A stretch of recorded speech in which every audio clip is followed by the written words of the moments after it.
Hello, ladies and gentlemen. Welcome back to CEA Siege as we have a really exhilarating matchup coming up between York University and Miami University of Ohio. This is one of the final quarterfinal matches in this open league playoffs as the number one seed of York will be trying to take down Miami, trying to pull the 8 seed upset. I'm joined here by my lovely co-caster. Hello, it's Califrix. And, she hasn't done a whole lot of casting, but she's definitely going to try to make a splash today. Well, really excited to see how the game plays out today between York and Miami. And before we get straight into the game, we're gonna be going over some stats they had for this postseason.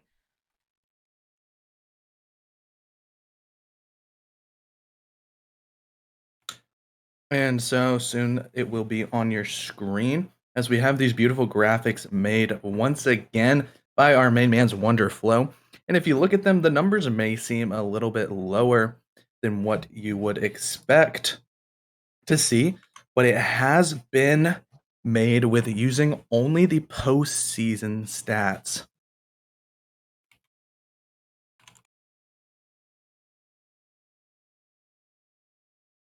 Alright, so we'll be going over York University's stats real quick, and we'll start with Headless. With the plus minus of 8 and a KPI of 0.96, favorite attacker is Sophia with Legion. So the way it goes, as usual, everything is favorite attacker or defender of their choice, plus their KDA, KPR, survivability during the postseason match, which is mostly their round of 32 and round of 16. And then next we have Wraith from with a negative 10, with KPR 0.46 and survivability of 0.33. And next up Stealth, KPR 1.04, with survivability 0.41. William ZRH, KPR 0.84, and survivability of 0.65, followed up by Zane, KPR 0.65, survivability 0.35. And so now we'll go ahead and switch over to the Miami side, who's going to be going for the upset, being the 8 seed going against the Titans of the number 1 seed in this open playoffs, being at York. And if you go ahead and look at the left side of your screen, you're going to see Audacity sitting at 62 kills with 43 deaths, as well as tacking on 17 assists in that, making his plus minus at a plus 19. His survivability is also at a 0.32, so he's surviving about 30% of the rounds he's going in. And when you're an Ash Jaeger main like himself, that's definitely some good numbers as you're trying to be that more entry frag deep roamer, gonna be having a whole lot of gunfights and taking a whole lot of damage in return. As we go over onto Exert, he is 30 and 31 at a slight negative of -1 with a 0.16 survivability, but he is the hard support for this team playing Hibana in Smoke. We're also going to see Lulu here at 35, 14, and 41 at a slight negative of -6 with a 0.35 survivability, but he's also playing a more support role with Thermite and Castle being played, so they don't necessarily have the best guns, but he's still getting the job done. But we are going to see the sort of big fragger of Soup on Miami. He is 57, 21, and 42 with a big plus 15. He has a 33% survivability, playing the IQ and Doc, who are definitely some gunning operators that can get some kills and do some damage, as well as Worm at a -8 here with a 0.4 survivability, playing the flank watch and deep anchor of a Nomad and Maestro, respectively. Alright, So now so that we've gotten the stats out of the way, we're going to go ahead and start getting into the stream. We'll be headed right on into map 1. yeah, map 1, I believe it is Villa, followed up by Bank, and potentially the decider is going to be Coastline. And before we get right in, actually, yeah, we are getting right in, so let's get into it. And it will be Miami University taking the defensive first on Villa, which is a slightly more defensive map. But as we've seen in playoffs, it actually has been shifting slightly more towards an even bout with a really big dogfight going and a whole lot of punches going back and forth, and sort of Villa turning into a map that's a mental game of stamina. Whoever can continue and be more consistent as they push forward will be able to fully take this map. Yeah, and just from based on looking at their previous season stats and the current stats for both York and Miami, both of them are pretty hard fraggers actually, based on these stats. And the first ban is Jackal, followed up by Blackbeard.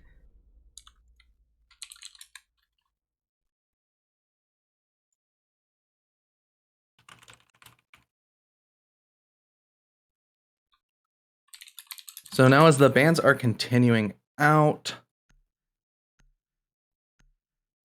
we're actually having a little bit of technical difficulties here, unfortunately. But actually, it did just go ahead and get fixed, and we're seeing Mira being taken off the board for the side of York as they've opted to ban the Spaniard away, essentially with the Blackbeard as well. And so now Miami will get the final ban of being the Echo. Yeah, I'd say some of these are pretty common bans, especially in collegiate where it's Jackal, Mira, Echo mostly gone for the most of the time. I guess the one unique ban I'd say this in this case would be Blackbeard, really taking him away from the presence that he can put in the windows.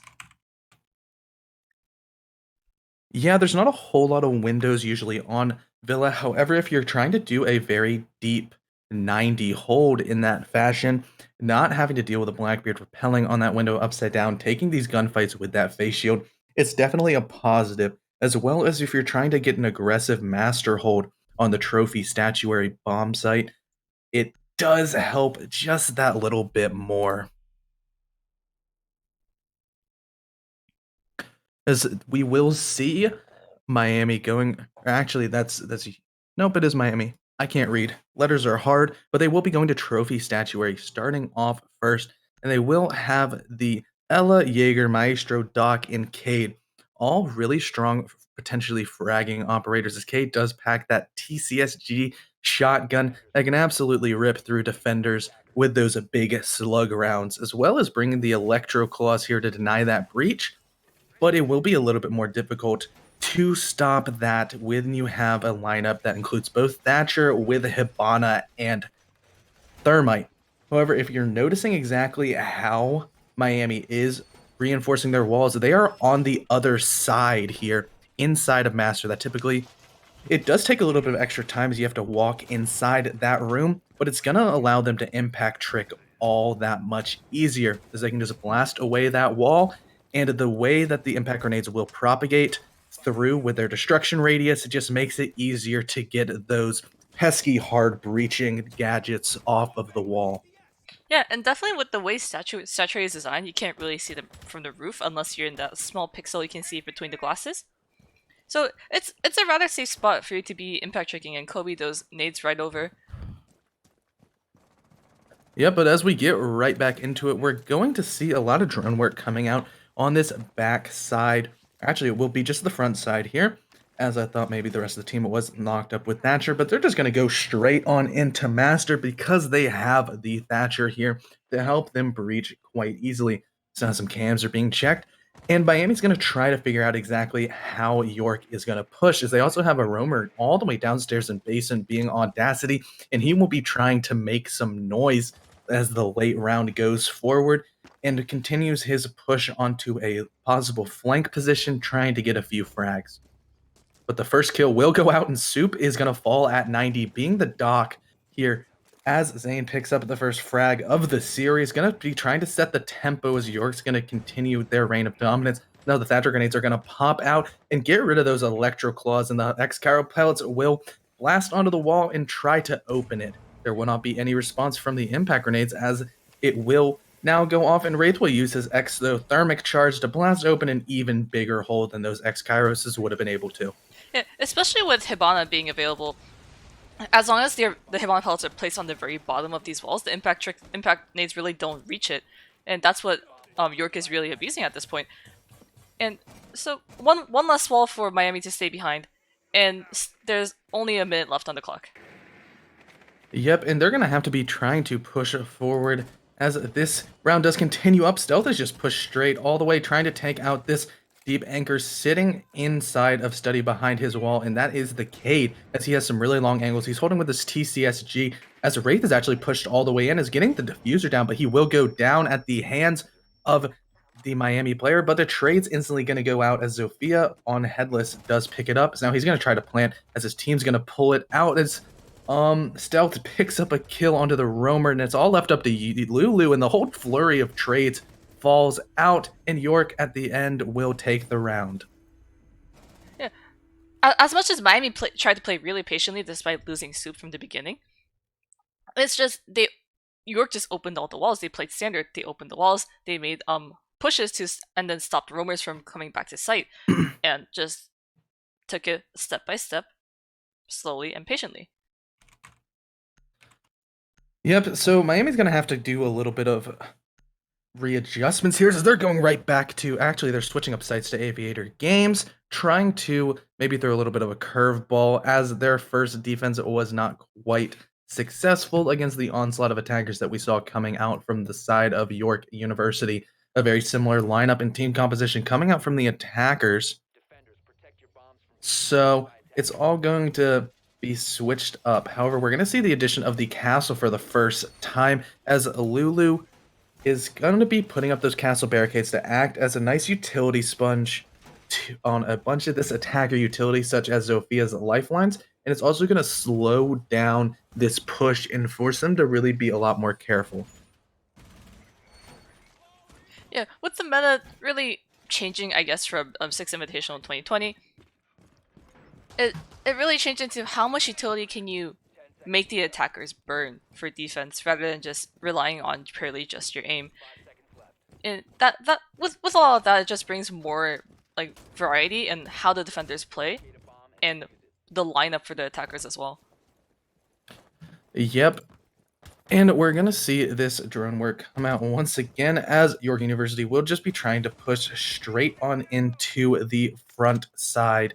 Here, going to also have Zane going in below and doing some drone works, maybe trying to get rid of those pesky roamers. As we know, Audacity does like to go deep here. William's going to do a nice lineup and toss one of those EMP grenades into study to destroy any electrical gadgets that might have been lingering in there, such as the deployable camera we saw Lulu place before. However, there is not any traditional anti-breach measures on the wall, and they will be opting to just have the impact grenades of Maestro try to deal with that, as well as Exert on the Ella playing close on these classical main stairs, playing with a shield in that absolute wind turbine of a Scorpion Evo weapon.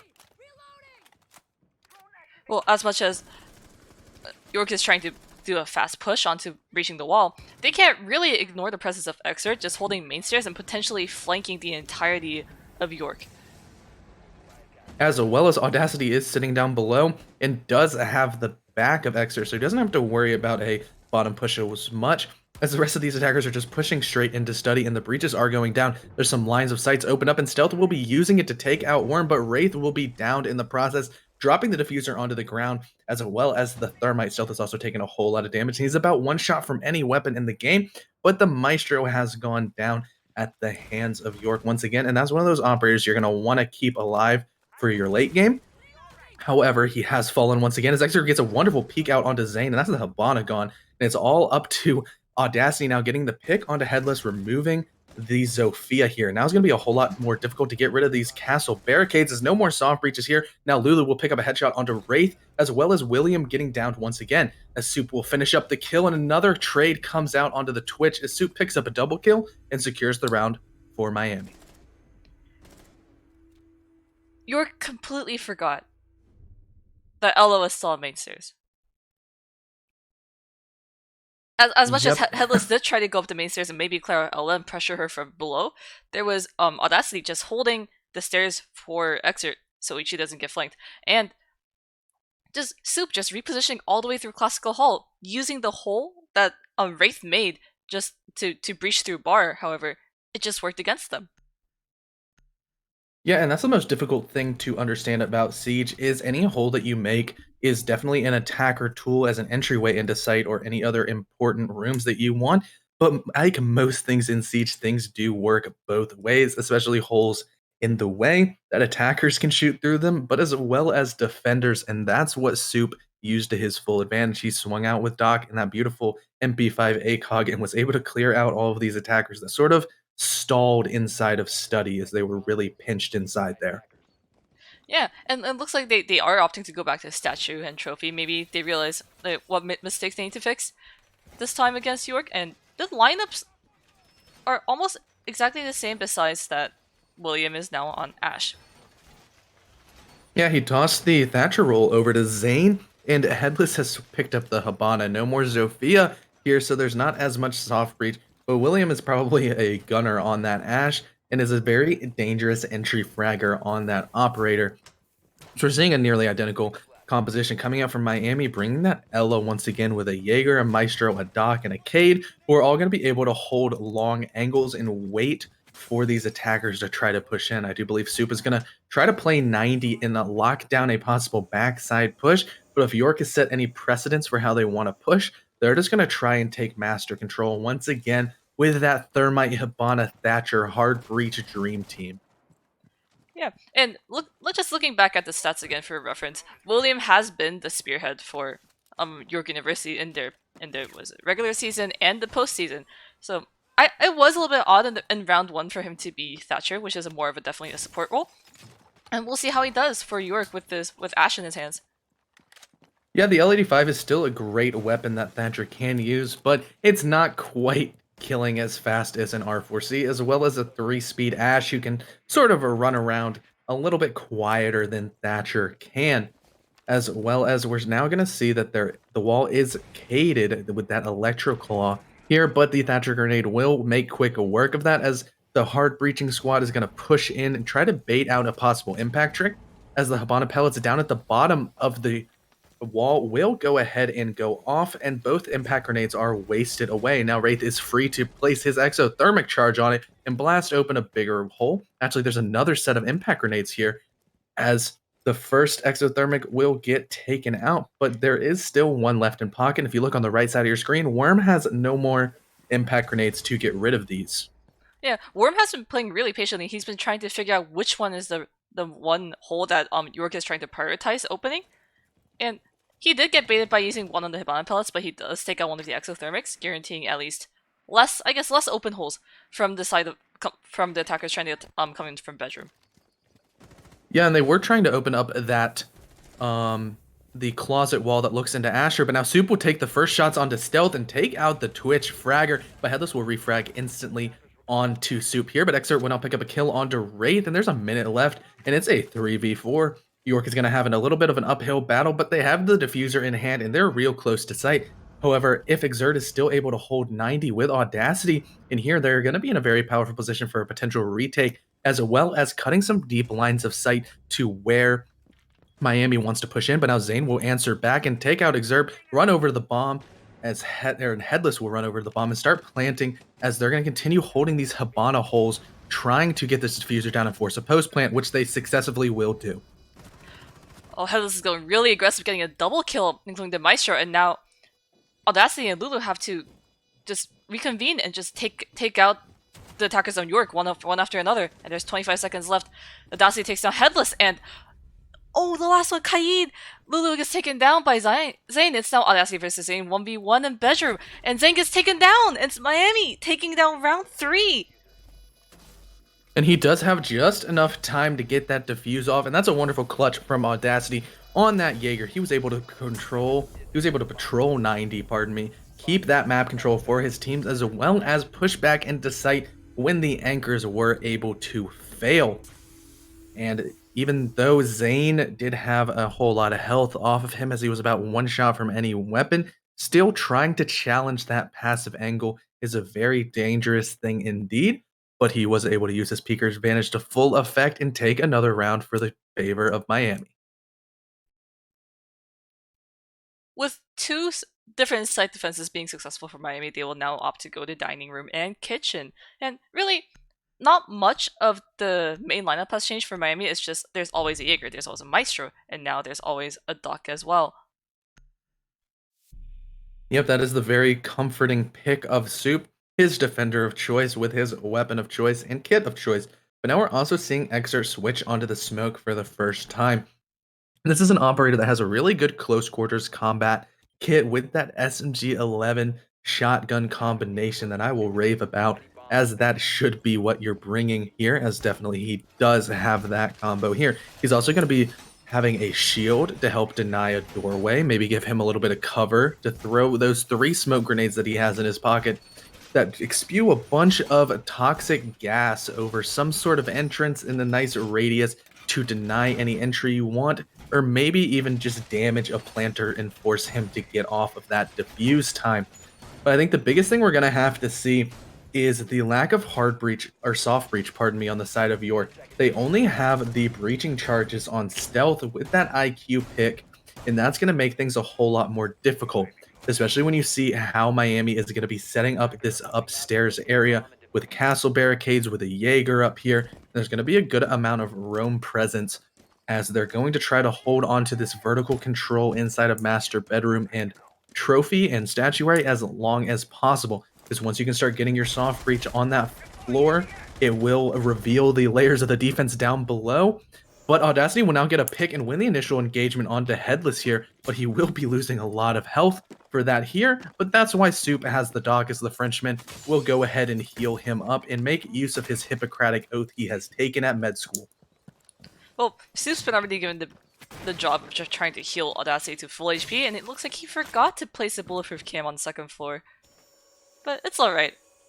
Audacity just covered up with a kill, so it's starting 4v5. Yeah, it's a little bit of a waste of utility, but when you have those Maestro cams here that are so hard to destroy, it's going to suck away the utility, such as these EMP grenades. However, now Audacity will get another kill as he has a new lease on life after receiving all of that extra health, and now Zane will fall as the doc comes back and tries to heal him, but he realizes that Audacity didn't even take any damage. So now Wraith is going to have to push forward by himself, trying to go over towards Azure, making sure the Jaeger doesn't pop his head back up on those stairs once again. As Stealth is trying to get rid of that Maestro camp, but they cannot without a Twitch or a Thatcher here. As now we're seeing Zane pop open the first castle barricade inside of a laundry room, trying to watch out for any spawn peeks that might be going on behind him as he wants to get aggressive and push into sight. However, the first smoke canister will drop and block off that doorway for about 10 seconds and definitely slow down this push. The thing with Headless on the Zofia, dead, Zine also dead on the Thatcher. These are the two main counters for the Maesterize, and now it's just free information because they can't force it open. Now he just, like, York has to wait for Worm to decide, maybe I should sneak open the camera a little bit just to shoot them, and those are the only chances York will have to clear these cams off second floor. Especially since Ash has already used both of her breaching charges as well to open up that laundry room castle barricade. As we're actually seeing an interesting use of the exothermic charge as more of a breaching charge, a little bit of a bigger one here, as he's going to place it down on the wooden floor to get a nice line of sight down below. As Soup is still holding here, Wraith will get another pick, or the first pick for York onto, actually he gets 2 here as Stealth, actually Stealth will get the second one onto Soup, but there's a whole flurry of trades as Wraith now gets Audacity, but the Maestro will pick up another one onto Wraith, and there's been so many trades, and at the end of it, there's just William here without the diffuser, and the peaks coming out from the smoke of Exert just are too confusing and too powerful here, too quick, too fast, as he's putting on an absolute clinic with these quick peaks, and will take another round for Miami. They've now completed 3 straight defenses in a row and are looking in good fashion at up 3-1. They're going to get to go back to one of the bomb sites, being Aviator Games, that they were successfully able to defend, and they're going to try to get a few more rounds on defense. York had the operators with the utility that could clear top down and make Miami just run on their feet. The floor is the lava, the floor is lava, and they have to move to a safer corner.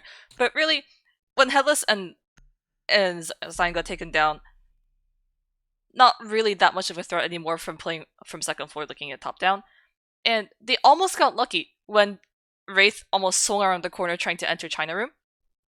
And this is when Audacity was holding really like pixel angle, and that almost cost Miami, but Audacity was able to make up for his mistakes and just refrag after refrag. Yep, and with that scoreline of 6-2, that's what you want to see out of your Jaeger, who's going to be your definite roamer, taking all these initial engagements, and he's winning his first gunfights and allowing Miami to continue that momentum and set up trades with their man advantage to ultimately take rounds. Now we're actually seeing a whole nother lineup come out from York as they're bringing the Nomad in the buck for the first time. Most likely, both of these operators are going to be going downstairs to blast up onto the ceiling, which is the floor for the defenders, to remove any gadgets and maybe any defenders that are sitting in some very common angles that you might see. As well as Nomad will be able to place her air jabs and stop rotations from players such as Xert and Audacity, who have been roaming and trying to get in behind the attackers. And one thing to point out, this is post-patch, which means Buck has lost his frag nades. Before it used to be Buck opens floors and he also gets kills by himself with these extra explosions, but now he really can't. Yep, and that is a definite nerf to him and a change to the playstyle you have to play with him. It definitely is. Now you will have to pick Sledge as the alternate soft breaching buddy if you want those frag grenades. Because now Wraith is trying to drone out and seeing that Xert is playing main stairs once again with that same shield and same Ella setup, as well as the castle sitting close on these bar study breaches. She's going to be trying to impact trick once again, as Audacity is already making a flank over towards the main lobby area of first floor. And it looks like Zion is also in pottery right now, where he might find Audacity and Xert. And the Worm just playing around with the Twitch drone. And meanwhile, Audacity takes down Zion. That's Buck off the board, and no more soft breach from below. Yep, and that is not the first pick that you want to see happen. However, now we're going to see an impact grenade miss onto the thermite charge. Actually, the second one will hit it, but there's still one left in the pocket of Wraith. There's two impacts left. Worm has one, Lulu has one, but it looks like it misses, and it'll actually open a hole directly into bar. And that's going to be a definite big thing, as we're seeing Audacity get a nice flank, and Soup is taking more shots through the breaching holes, trying to make them a double-edged sword and a little window of death. As now it does seem as if Headless accidentally dropped, and he will hit a Gersmot mine, alerting the Ella above him that there is somebody trying to get below. So now Soup will get a pick onto William, taking out the Nomad, but her utility will still have a good impact as they have been placed. But it's a 5v3, and Headless, Stealth, and Wraith are going to have to do a little bit of magic, especially when you have players like Lulu picking up a kill onto Wraith and making it a 2v5 with Diffuser now in sight in the hands of the 5 remaining defenders. And Stealth takes down Xert, which is finally main stairs presence cleared off for York, and it's still a 2v4. It's going to be really hard. There's 40 seconds left for them to commit. And commit they will have to. In a 2v4, each of these players are going to have to pick up 2 kills to try to get this, and there's a whole lot of utility left on the board. Both Maestro, or one of the Maestro cams is still on 90, feeding this intel into Audacity, who's ready to swing on Classical Hall if he's given the call. As now some wallbangs are attempted out, and Headless will pop Worm off and take some shots onto the player inside of Vault, but Audacity will now swing onto Stealth, leaving it to a clutch situation, and he will lose a lot of health from this first engagement with Audacity. So he's going to have to sprint into sight, and he will see the Doc, but the Doc will get it done as Soup pops the head off of Headless. I guess he found his lost head, and the round will go to Miami once again. I just had the deja vu when Soup got the kill through the breach in the same position again. From Classical to the bar door. He just has to hold there, just look into the hole.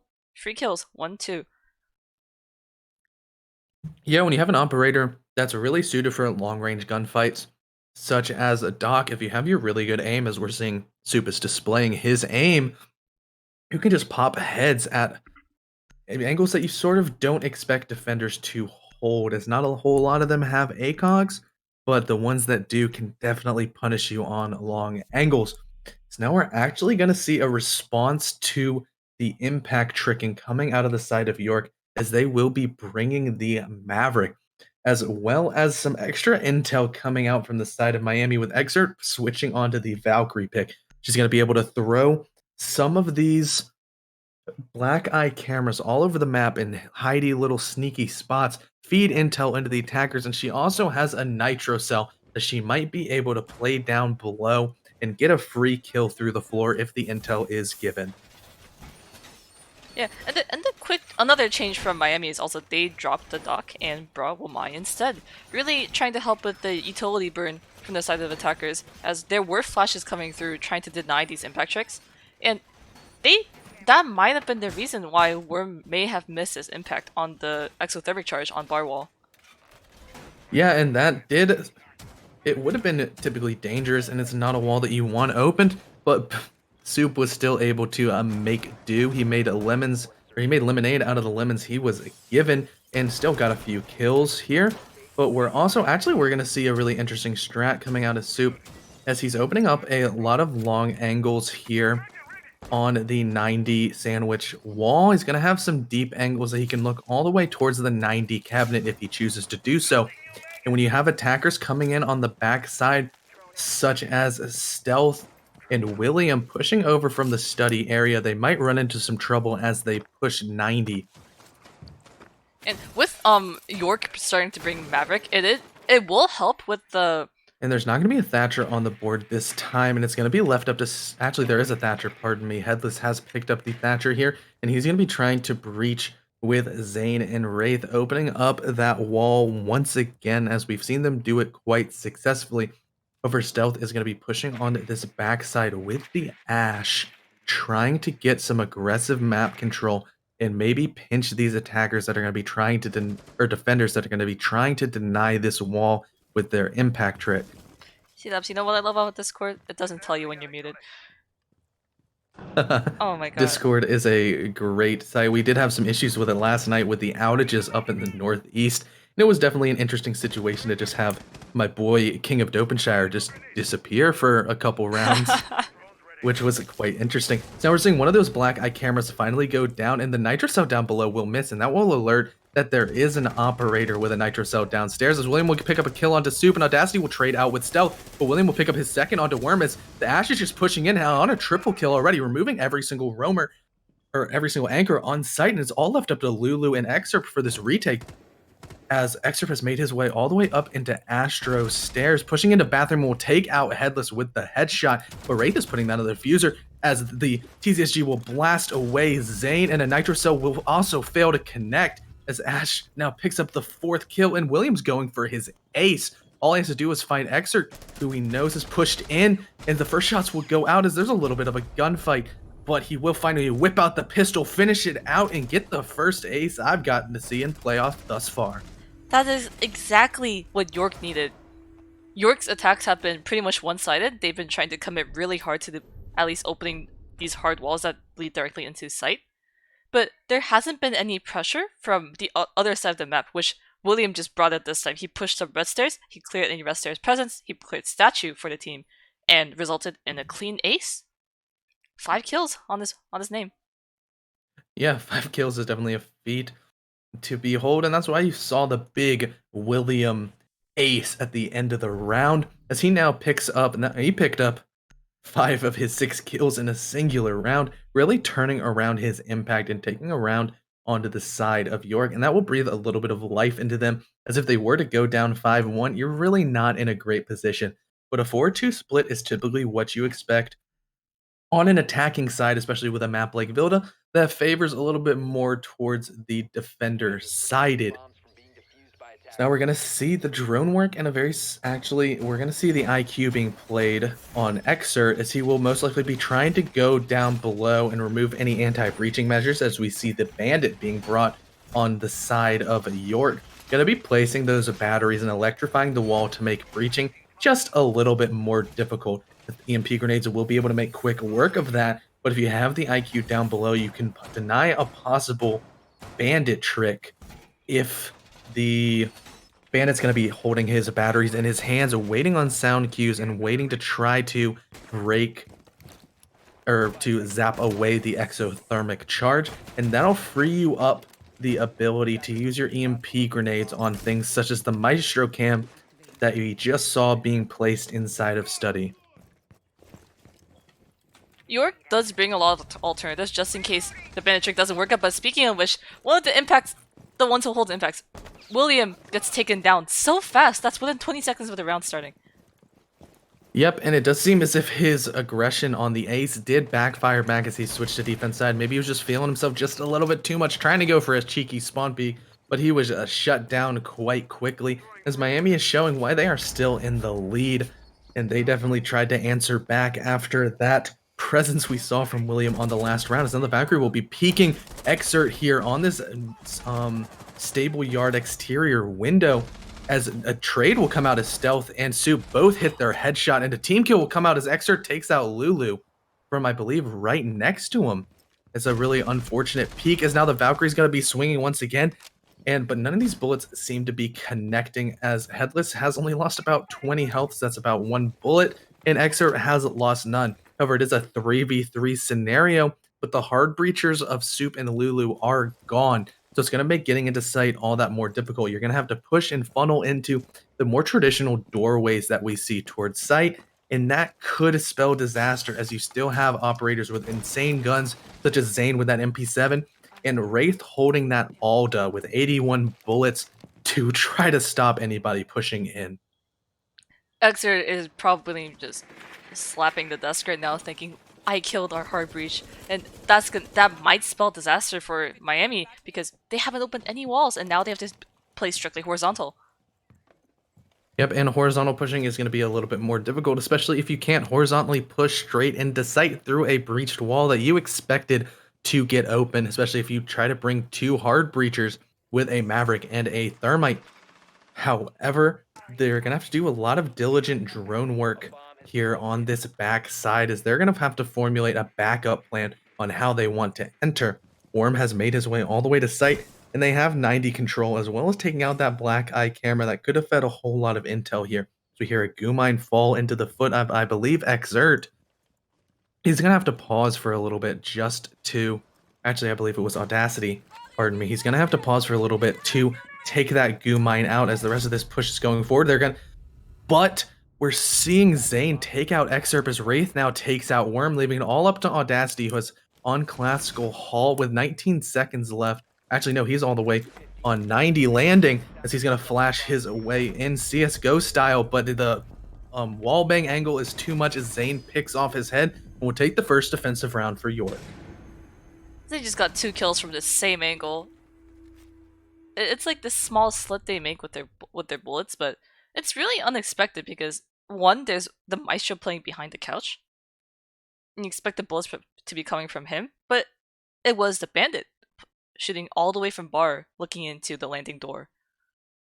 Yeah, I do believe he was actually right on that wall, sticking his head through it to get all of the view that he could do. But getting 2 kills on the same angle is definitely a treat for him, as Zane just held his right click down and waited for people to walk into his crosshairs. But now we're seeing Audacity pick up the Ying for the first time today. If you didn't have a chance to read the mid-season reinforcements here, Ying did receive a massive buff in the form of getting an extra Candela, getting a whole lot more damage on her LMG, and also getting her smoke grenades back. So she's definitely an operator that can solo just completely burn out ADSs without even trying. She is able to burn out ADSs if she explodes her Candelas right next to one, as it does sort of pop into a multitude of flashes. But with 6 grenades, counting the 2 smokes and 4 Candelas, she can just straight up throw them at them without even thinking, and all the ADSs will be gone, and you'll be open up to get your flashes in or your frag grenades if you bring them. However, Miami will not be bringing any of those, as none of the operators currently on their lineup do have them. See, now speaking of patch notes, remember when Ubisoft was testing out giving frag nades to Ying instead of smokes? I do not remember that, but that sounds horrifying. It was on the test server. It was scary. I'm already scared of this. I'm scared of this Ying meta that we might see, as this LMG kills so fast. And there's nothing quite more frustrating than literally not being able to do anything because you just see a screen of white, then all of a sudden your screen's fully red and you're dead, by Ying just flashing her way into sight and sprinting on in as she pleases. But now we're seeing a full bottom down roam clear, as Audacity is making sure there's not any roamers lurking down in the basement below, as the rest of his team's going to be droning out on Master, trying to take out this wall and offer a really nice entryway into the statue bomb site. They do have the Thatcher here, as Worm has picked the British operator, and he will be able to throw his EMP grenades to open up this Maestro cam, and that it will be just taken out instantly by Soup. as well as still having 2 EMP grenades to make sure that these bandit batteries, yes, the bandit batteries of Zane will be gone. I believe I just saw Soup trying to go below. No, that's Exer actually. Exer's trying to go below and maybe open up from below and just clear the bandit charges, doing IQ's job for himself. It really is. There's already a minute down the clock, and nothing has been really pushed nor opened up.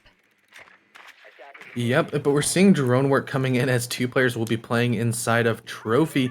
As now we're seeing a nice bullet hole being held by Soup. He's playing a cheeky little angle, waiting for the over-aggressive player on Astro Wall to peek in, as he actually will just push straight into Bathroom. As we're seeing Lulu throw this exothermic charge all the way down on the ground, trying to avoid the impact grenade, and it will work.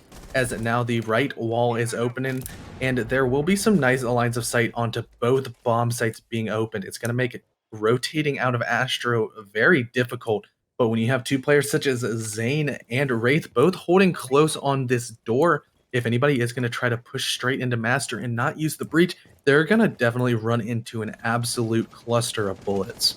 They're playing so aggressively, and speaking of aggressiveness, Worm takes down Wraith, and that is Maestro off the board, and Zane is so low, and now he has to solo hold the door. And it's going to be very difficult when you have a drone coming in, as he now swings at reacting off the drone sound cue, but Worm is waiting here, making it a 5v3 situation. But the time is not in the favor of the attackers, even though they have the man advantage. They still have to get this diffuser down or find the remaining 3 defenders who are spread out among the site, as Soup picks up 1 onto Stealth, and Lulu will pick up a Headless, leaving it all up to William, who's all the way back in 90, not even in sight. Site control is fully in the side of Miami, as the IQ pushes all the way through and picks up a flawless round for this team. See, I was like, I think they heard you, maybe. Like, the moment you said they're running out of time, even though they have a man advantage, Soup's like, watch me, I got you. He clears the one in Astro, and then the one in Trophy gets killed off, and now it's a 1v5. And the Miami takes the round. And that's the aggression you want to see. IQ is one of those really unique operators who sort of has a role in every single attacking composition, as she's such a great utility pick with her scanner gadget that sort of counters nearly every single defender. As a lot of defenders do have electrical gadgets, she's able to see them through walls and make sure she knows exactly what the team is going to be coming up against. As well as her guns kill extremely quickly, as we see with that LMG. I believe it has an insanely similar time to kill as Ash's R4C. She's also a 3-speed, so she can move around the map. So she's sort of a utility operator that can play support, but if needed, could entry frag given her kit.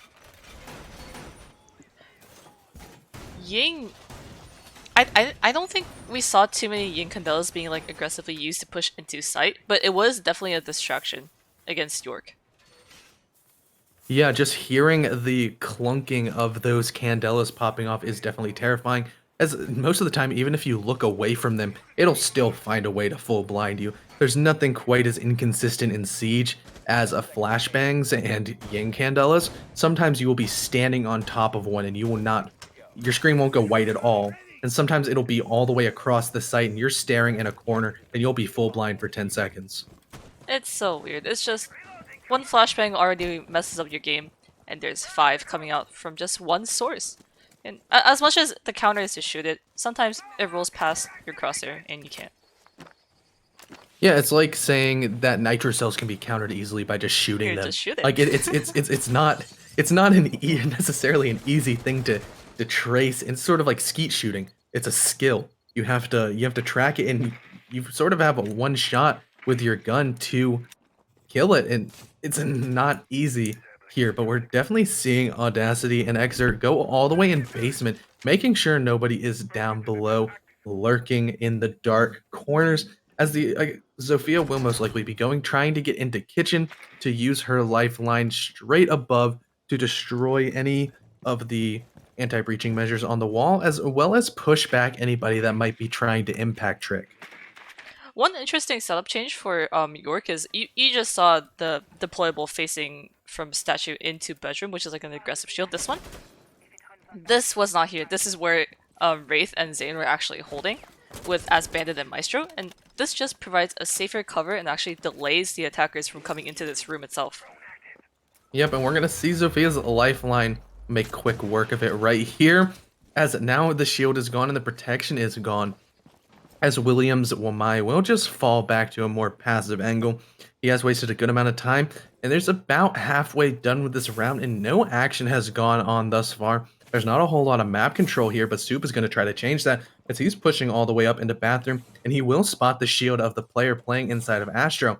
If he gets too complacent, the person might just use those glass slits on the inside to sort of peek with a little bit of intel, but now the rest of the team is just pushing straight up into Master once again, as the impact trick will fail due to the exothermic charge being placed a little bit too low for it to reach. As the first Candelas are going to force the rest of the team to fall back. Headless loses his life in that engagement, as it's a 5v4 once again. Now Ying's going to drop down below and most likely be trying to go up Astro stairs to help clear out this player playing behind that pesky desk. There's 30 seconds left. They have to make this even much of a faster pace, and William takes down Soup and makes it even 4v4, 25 seconds left. And Miami has to make the push, but Wraith is just pre-firing and just suppressing fire, and Lulu gets taken down this time by William. Double kill.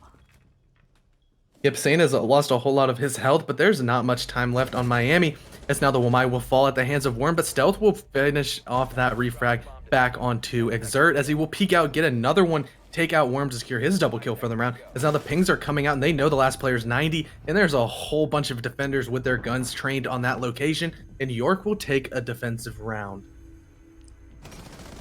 Miami is really dedicated to clearing out the entire basement and even first floor. And it is true, it's better be safe than sorry. But in this case, it might have hurt Miami in terms of taking the site itself, because their clock ran down to the last 30 seconds. Yep, as you saw with the scoreline being 5-3, you're definitely thinking, oh, York isn't in the best position, but they have switched over to defense, and they're slowly chipping away at the lead that Miami was able to build. They're definitely not going to roll over in this matchup, as they're going to try to even it up here as they go to Aviator Games, which they have been able to defend successfully thus far. And we're seeing the very similar lineup coming out of Miami as they're bringing the double hard breach once again. Hopefully there won't be a TK on the side of Exert taking out one of his hard breaches, which was sort of the linchpin of the attack that fell really early due to some unfortunate circumstances, and that led to Miami sort of stalling out and not really knowing how to push the site without any hard breach capabilities. And again, just like their previous defensive statue, they are using the shields to play more aggressively, delaying the time they get into these secondary rooms right next to the site, in this case which is the study room. And Williams' aggressive positioning is really helping, actually. It hurt York when they were playing passively and let Miami swing onto them. But it's showing the difference. It's showing how York can take these rounds. They can show their own level of aggression. Yeah, it's sort of defense is a fine line of playing aggressive when you need to and playing passive when you want to waste time. It's sort of a calculated aggression. It's an art form. It's a fine line finding the gray area perfect mix between the two opposite sides of the spectrum. And that's exactly what William's been doing. He did seem to be a little bit too aggressive on the first round where he was taking out spawn peek, and he's toned it down just that little bit, and it has made a good amount of difference. But we were talking about those shields and how aggressively they like to play on it. It's actually interesting to see that they have not opted to take the Goyo. He may have lost one of his shields, but having two of those Vulcan shields is still a very strong pick, and it would sort of fit the play style of York thus far, as the first frag grenade of Maverick will be eaten away by an ADS down below, as Soup just opts to go back up to the roof and not deal, sort of just ignore that roamer who's playing downstairs in an almost irrelevant situation. But that could come back to bite them, as it does open up a little bit of a flank opportunity. Yeah, and really, already a minute gone, study has not been taken, and this time Miami is really focusing on having this wall breached before anything, and they aren't playing as aggressively as they have before. Yep, and the time is just continuing to whittle down away, as now the Maverick will have to drop and try to clear out these players down below. He's going to be helping the IQ of Exert maybe get below and destroy these bandit batteries if possible, as now a frag grenade will pop up, and it's done and timed and cooked perfectly as Soup is able to take out a Maestro Cam for free without having to waste one of those precious Thatcher EMPs. We're seeing Headless playing a really aggressive position, using his Evil Eye cams to give him the intel that he wants to swing, but William will swing out and take out Audacity, getting the opening pick on the side of York, giving them the man advantage with just over a minute remaining. Oh, and he's about to find another one. I think that's Soup, and that that is Soup taking out William with a clean headshot, and it'll be a 4v4 make it even. And Wraith is peeking from Vault, but it's really risky for both sides. Yeah, it's definitely a difficult lineup for these attackers to push in. Vault's a very strong position, but now that Valkyrie camera sitting at the top of red stairs is going to spot out the player sitting on them here, as now Soup pushes in, gets a double kill, but he's going to be refragged out by Zane, but is up to a 2v3. It's all on the shoulders of Zane and Wraith, and they're going to have to try to stop Exert, Worm, and Lulu. They still have 20 seconds left on the board, but there's a whole lot of utility being dumped into sight as the ADSs are getting burned away by the flashbangs. But now there's still not that much time, but Diffuser is in hand. They're going to try pushing into sight, and Zane's just trying to make sure he isn't getting peeked from every angle, but he will pick up 2 and 3 as he just does it all himself in a very quick fashion. We're going to get to see a triple kill cam. It is not something you get to see real often, as 1, 2, 3 kills for Zane as he just flicks around with that high sensitivity and the high fire rate of Bandit's MP7 to clutch out the round and tie up the match. He better take that clip. I think that's worthy of a clip to store in your hard drive. Yeah, that's a definite clip. That's a triple kill if I've ever seen it. Pretty that was clean flicky. too with the that 360. that was clean. He hit that 180 really well. He was just spinning around, and he really didn't miss any bullets too. He was insanely accurate, which was definitely impressive. And Wraith's just standing there awkwardly. It's like, I could have shot those too, but Zane has them. It's fine. And yeah, just let Zane do all the work here, as now he will be picking the pulse to play down below, as the first floor dining room kitchen bomb site is being brought for the first time by York. They're going to try to take the lead and set themselves up for match point, as we might actually have overtime here if it's going to stay at this back and forth pacing we've seen thus far. We're also seeing William pick up the Alibi, who can be a sort of interesting operator you don't expect to run into at a competitive level.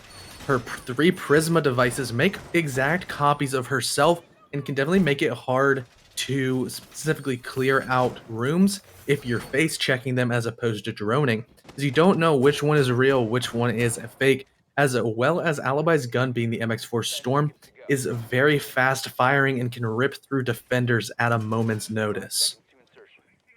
Alibi might actually help the playstyle William's been opting to, which is just pure aggression. And with Alibi, 3 Prismas that give out the pings, it's more safer to like guess where the opponents are coming from, because they give you a nice red ping rather than having to look through the slits of your own deployable shield and hope that you land the headshot after. Yeah, as well as if he's going to be hiding them behind deployable shields, there's not really an easy way to get rid of them. If you do vault that shield and break the Prisma, or sort of like break the projection of the Prisma, it's going to ping your location for a couple of seconds and really show exactly where you're attacking from.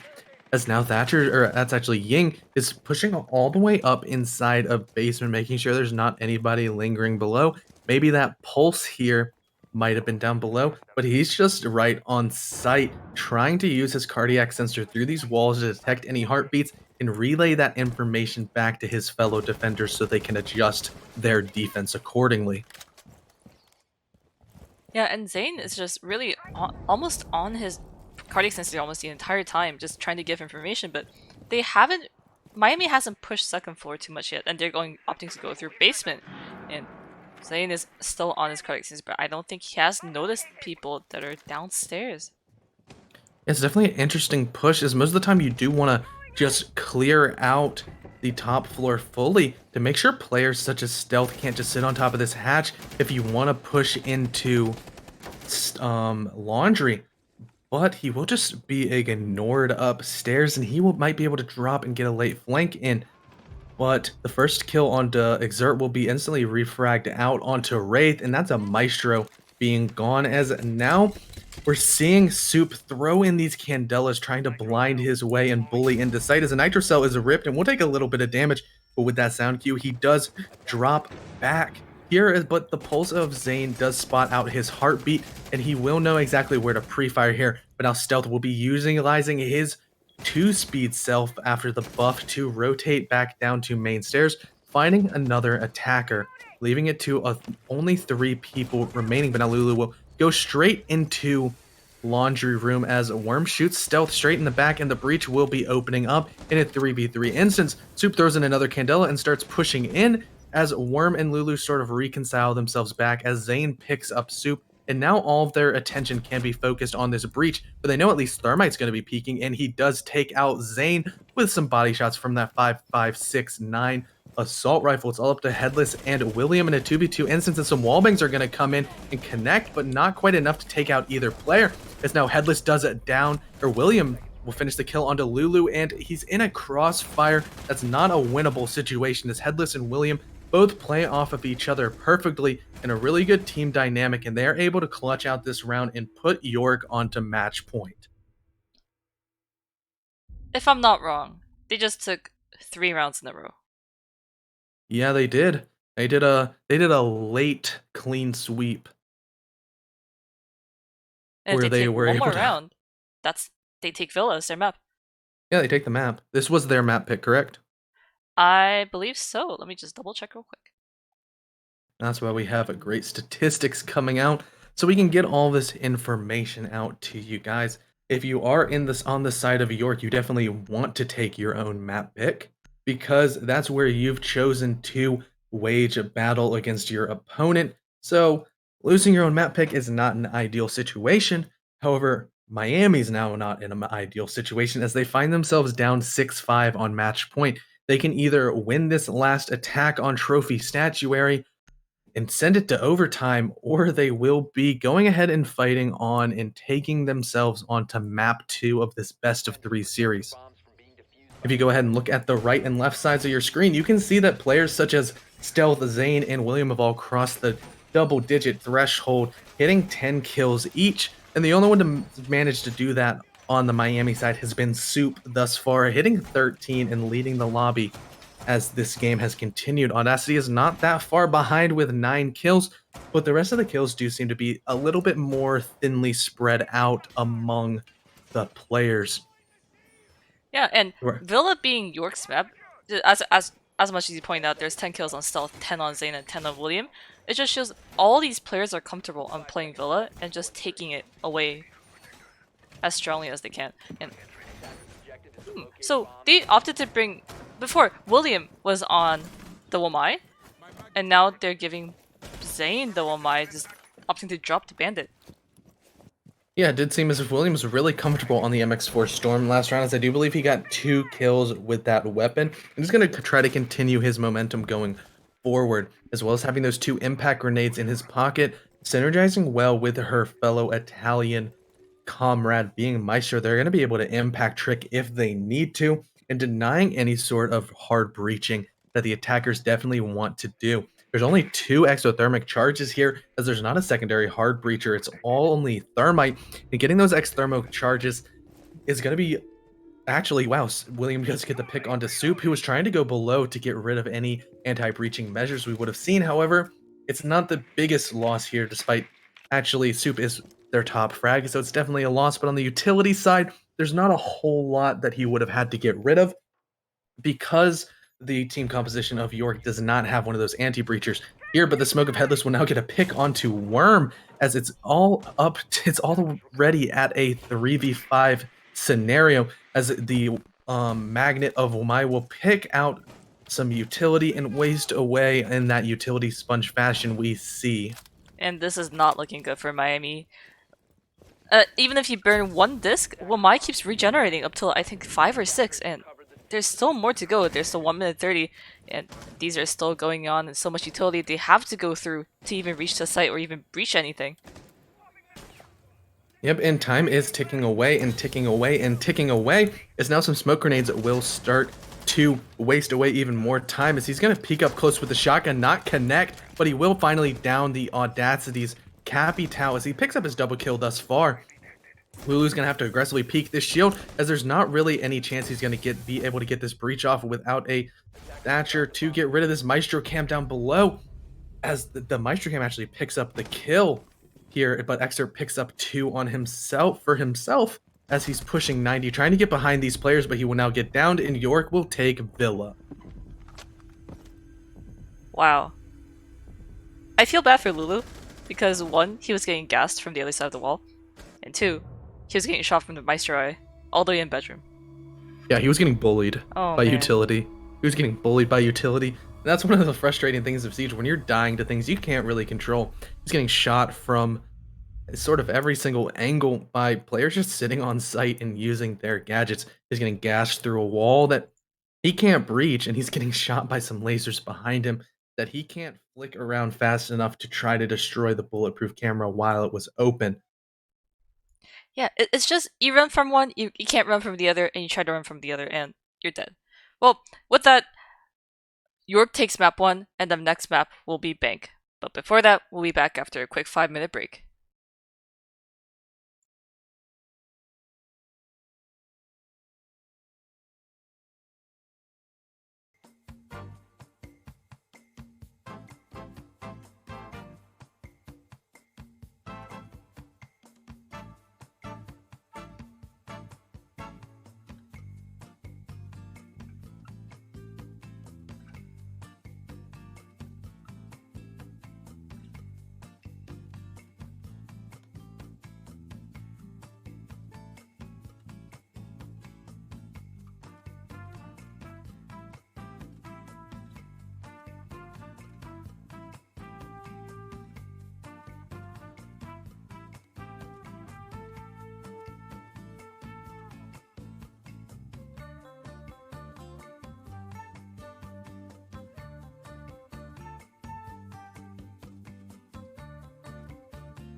Welcome back, ladies and gentlemen, as we're going to get into map number 2 of this best of 3 series between York and Miami. If you're just now tuning into us and you did not get to see the spectacle that was map 1, York University did take their own map pick on Villa with a close scoreline of 7-5. But now we're going to be going straight on into Bank.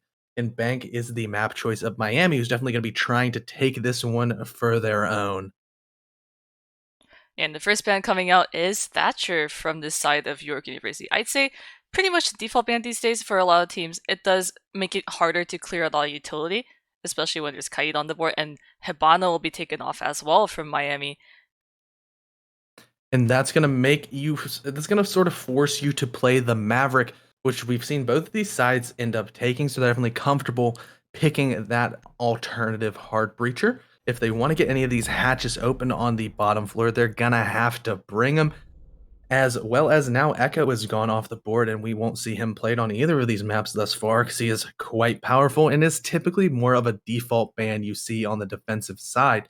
Now York will be getting the final ban in here as they're actually deliberating just a little bit, maybe seeing if they want to bring the Cade on their side or if they're going to ban him away. They do start on defense here. They're going to try to surge out to a quick lead, and Cade will still be on the board as they will ban away Mira.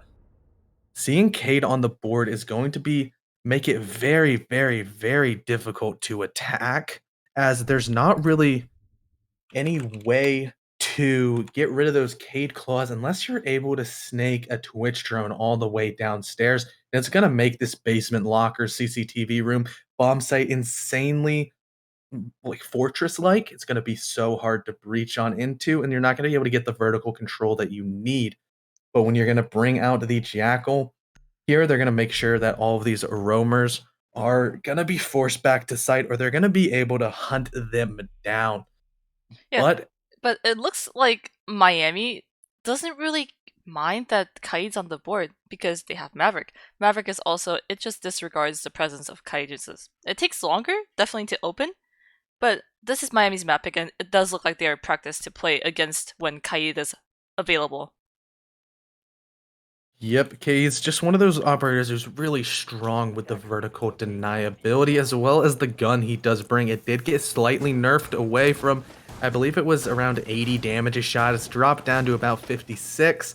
So there is a little bit of interaction with sometimes your two shots not going to land quite as well if you're not hitting that mid chest on most of these operators. However, Zane has just opted to bring the AUG. He's going to bring that SMG that's become just a little bit more viable since the TCSG nerf, and he might be not be just feeling his accuracy quite enough for the punishing weapon. It's definitely a high skill gap. It's high risk, high reward, and the AUG will just be a little bit more of a more consistent middle of the road pick.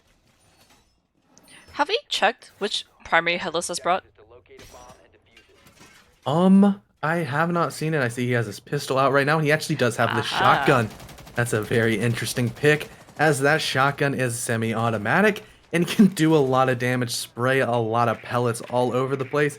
If he's going to be playing close inside of Blue Stairs, where he most likely will reside, it's making it very difficult to push into server and get any map control for these attackers. Yeah. So Headless is still setting up a shield, which is a little bit late, 40 seconds into the round, but luckily Miami hasn't really pushed him too hard just yet.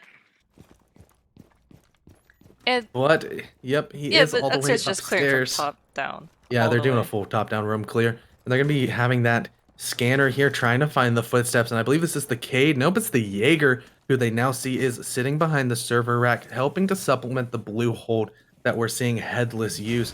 He still does have a Gersmot in his back pocket to try to make sure that nobody can push him without feeling the effect of the stun and the slowed effect. But that was the first little bit of Maverick breaching torch goes out. He's opening up a really nice line of sight to anybody who's going to play on the default red wall that a lot of players like to utilize to throw over any sort of anti-entry utility, as well as maybe a nitro cell to stop some sort of plant. And that is an area you're going to have to make sure is covered if you're going to go for a default plant, especially when you're starting here to look like a very big server push, as the first exothermic charge of Lulu will be used to break open the server hatch. Yeah, and normally it takes a lot longer to push down blue, but with the help of Ying and the buffed nades, where you have actually an extra one, they cleared it out relatively easily, and now Headless have to back off all the way into server along with William, and oh, Stealth gets taken down from the hatch and server, and it's a 5v4 for Miami. Yeah, but the first smoke grenades are going to start coming out here and maybe just send it a little bit too early as the breach wall has not even been open. However, it is most likely just going to be a little bit of a deterrent, allowing players such as Headless to rotate back over and prepare for this server push. So now the Candelas are going to start flashing in sight, making sure nobody's sitting on any cheeky angles up close as Worm's going to start going for the defuse, but the Maestro Cam's going to be blasting away at his back as now the Nitro Cell will connect.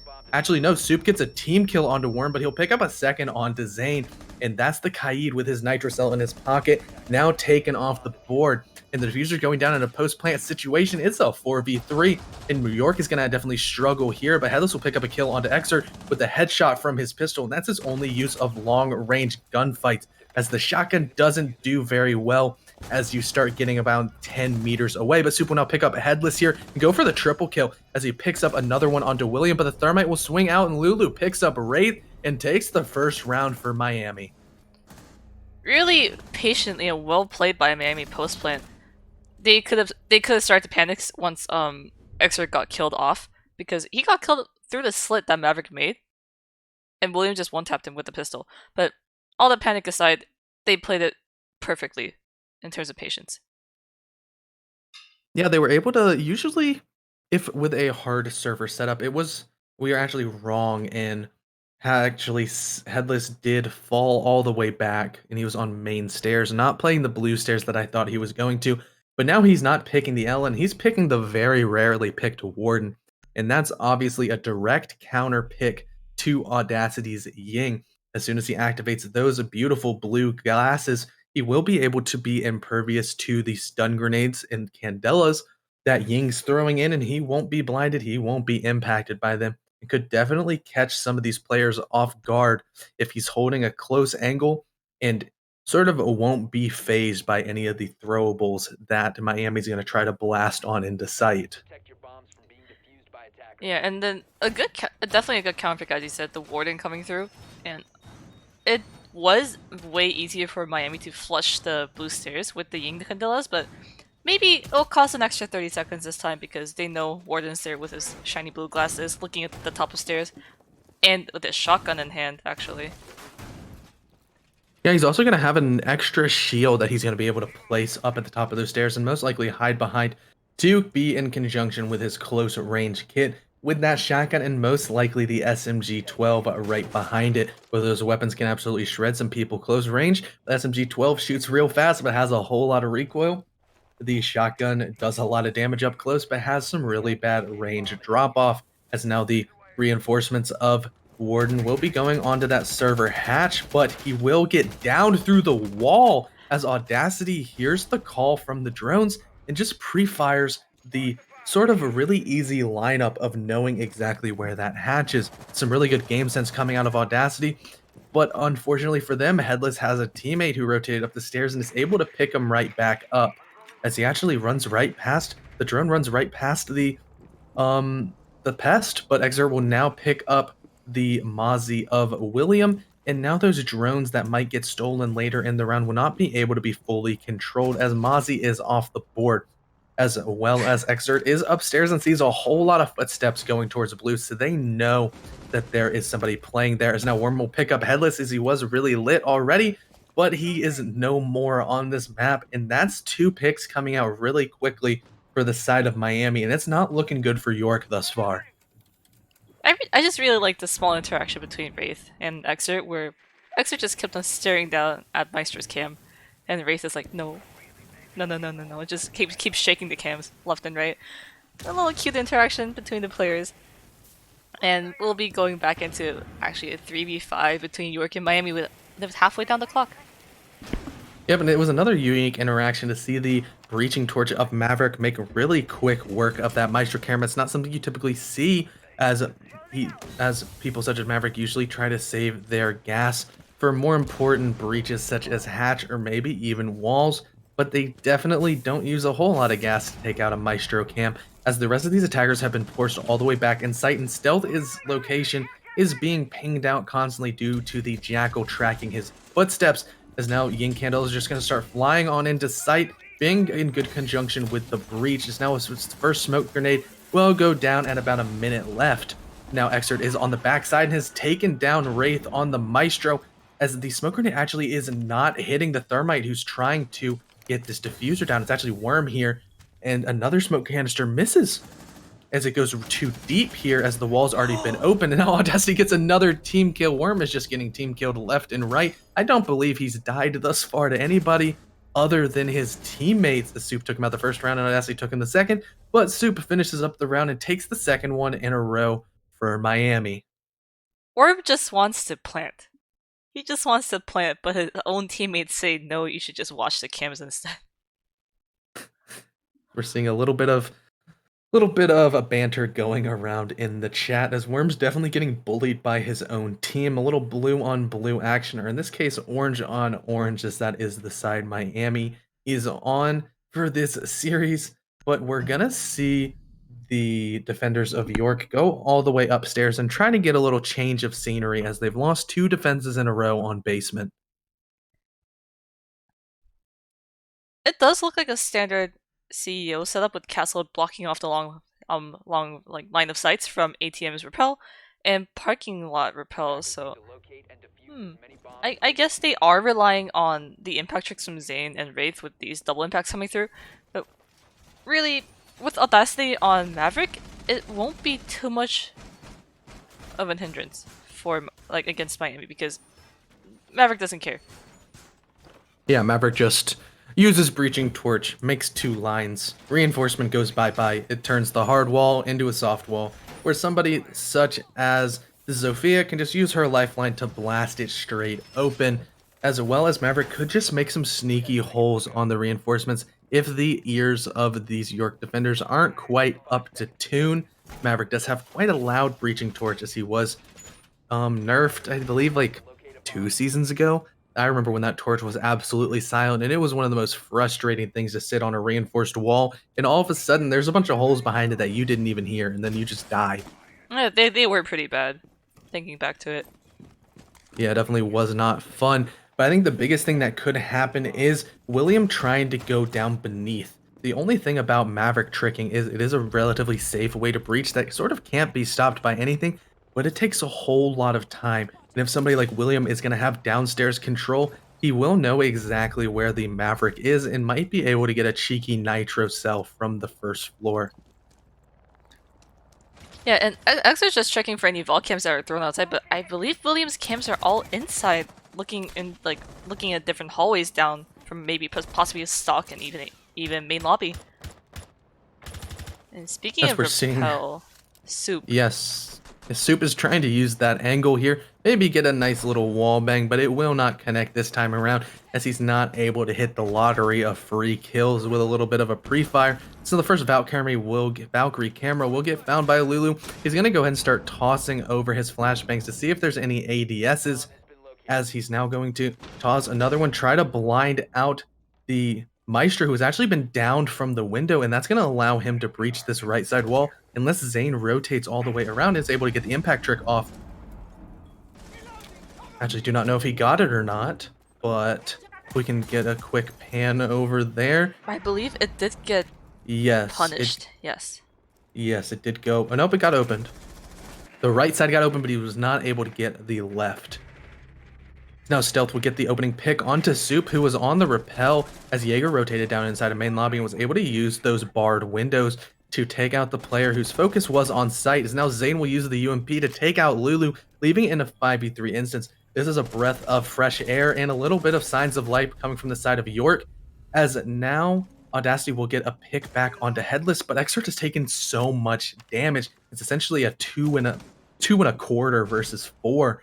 And the time is dwindling and ticking away slowly, as the rest of these players are just playing really passive, besides the Maestro, who's just playing close on the bomb chassis, and Exer will not be able to connect here, as now the bars are blocking away this top floor engagement we're seeing from Audacity, and the player on these spiral stairs as the Oh pistols are out, but it's no. not enough as Stealth will pick him out, but Worm will finally get a refrag onto Zane, but Wraith's gonna answer right back by taking out Excerpt, leaving it all up to Worm. This time there's not any teammates on his board to TK him, but there's gonna be a whole lot of defenders that are gonna try to do the job, and Stealth will complete it as York takes their first round on defense. I believe there was a big miscommunication in terms of timing because Lulu had the diffuser from the start and he went in alone when there was no pressure being applied from the side of ATMs and lobby stairs either. Oh, Lulu's stuck on the wall. No. That's so unfortunate, as it does seem maybe his exothermic charge didn't quite blow up just enough, as his feet got stuck at the bottom of the breach that was still slightly hard, and that's why he was just punished sitting in the middle of the open, as Zane on the castle, I believe he was playing the class. He was playing the castle the last round. Was just able to pick up the freezed kill of his life. I was a little bit confused as the timing, as well as Calvrix was mentioning that the Thermite just seemed to push in just kind of out of nowhere and drop the diffuser into an exposed location. But now we have a little bit more insight as Soup shined a light on what really happened behind the scenes. These client-side glitches really need to get fixed. It's sometimes really annoying to play, I guess, with and against. Because you can't really expect when it's gonna happen. Sometimes it works perfectly normal. You can just walk through, you can maybe even like crouch hold through Hibana pellets. But sometimes it just will not work the way it's supposed to, at all. But I do have to say, I really have liked the client-side debris fix that Ubisoft implemented last season. Whenever you knife those barricades out, the wood just disintegrates and it's great. You don't have any of those stupid angles where you can knife a barricade just perfectly so only a pixel of it moves and you have a lineup for a spawn peak. You look at the window as an attacker and you're like, oh no, it's not open. Then you die from it and it's really frustrating. Yeah, definitely. That's It's nice definitely that it's much better gone. with these the debris fix for the wood. And speaking of window, Stealth is going really aggressive, and he will not find anyone and just has to back off, back all the way into stock. But actually, Lulu was an alley, just got really lucky and just repelled straight up. Maybe finding someone else remaining in stock, but meanwhile, Miami will be droning out open area.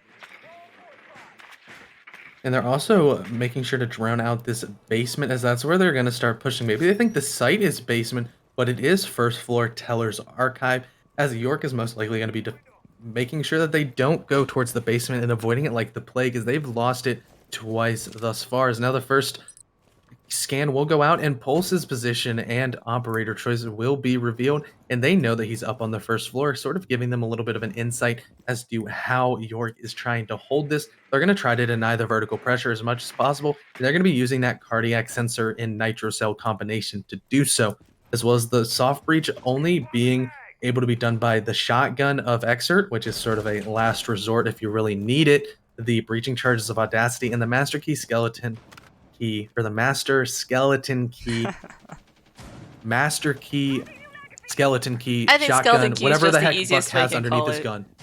Yeah, he has shotgun on gun. He has assault rifle and shotgun. Pew pew. He can open up walls. He can open up soft stuff, as well as the super shorty of a Wraith can open stuff, and we're seeing him open up some really cheeky angles from upstairs that will allow him to watch all of the entrances to site if these Miami attackers do not push the top floor effectively. And it does look like Miami has been thrown off slightly because I believe their initial positioning with the spawn locations were all for designed to actually attack basement, but now that they know the site's Teller's Archives, it's been taking them around 2 minutes to fully reposition and get ready to take the site.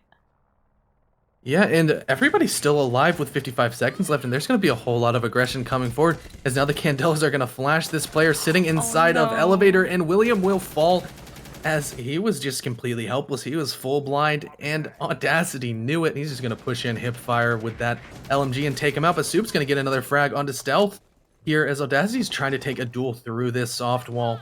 Is now going to throw another Candela and most likely get aggressive once again once that bad boy pops open and tries to blind everyone away.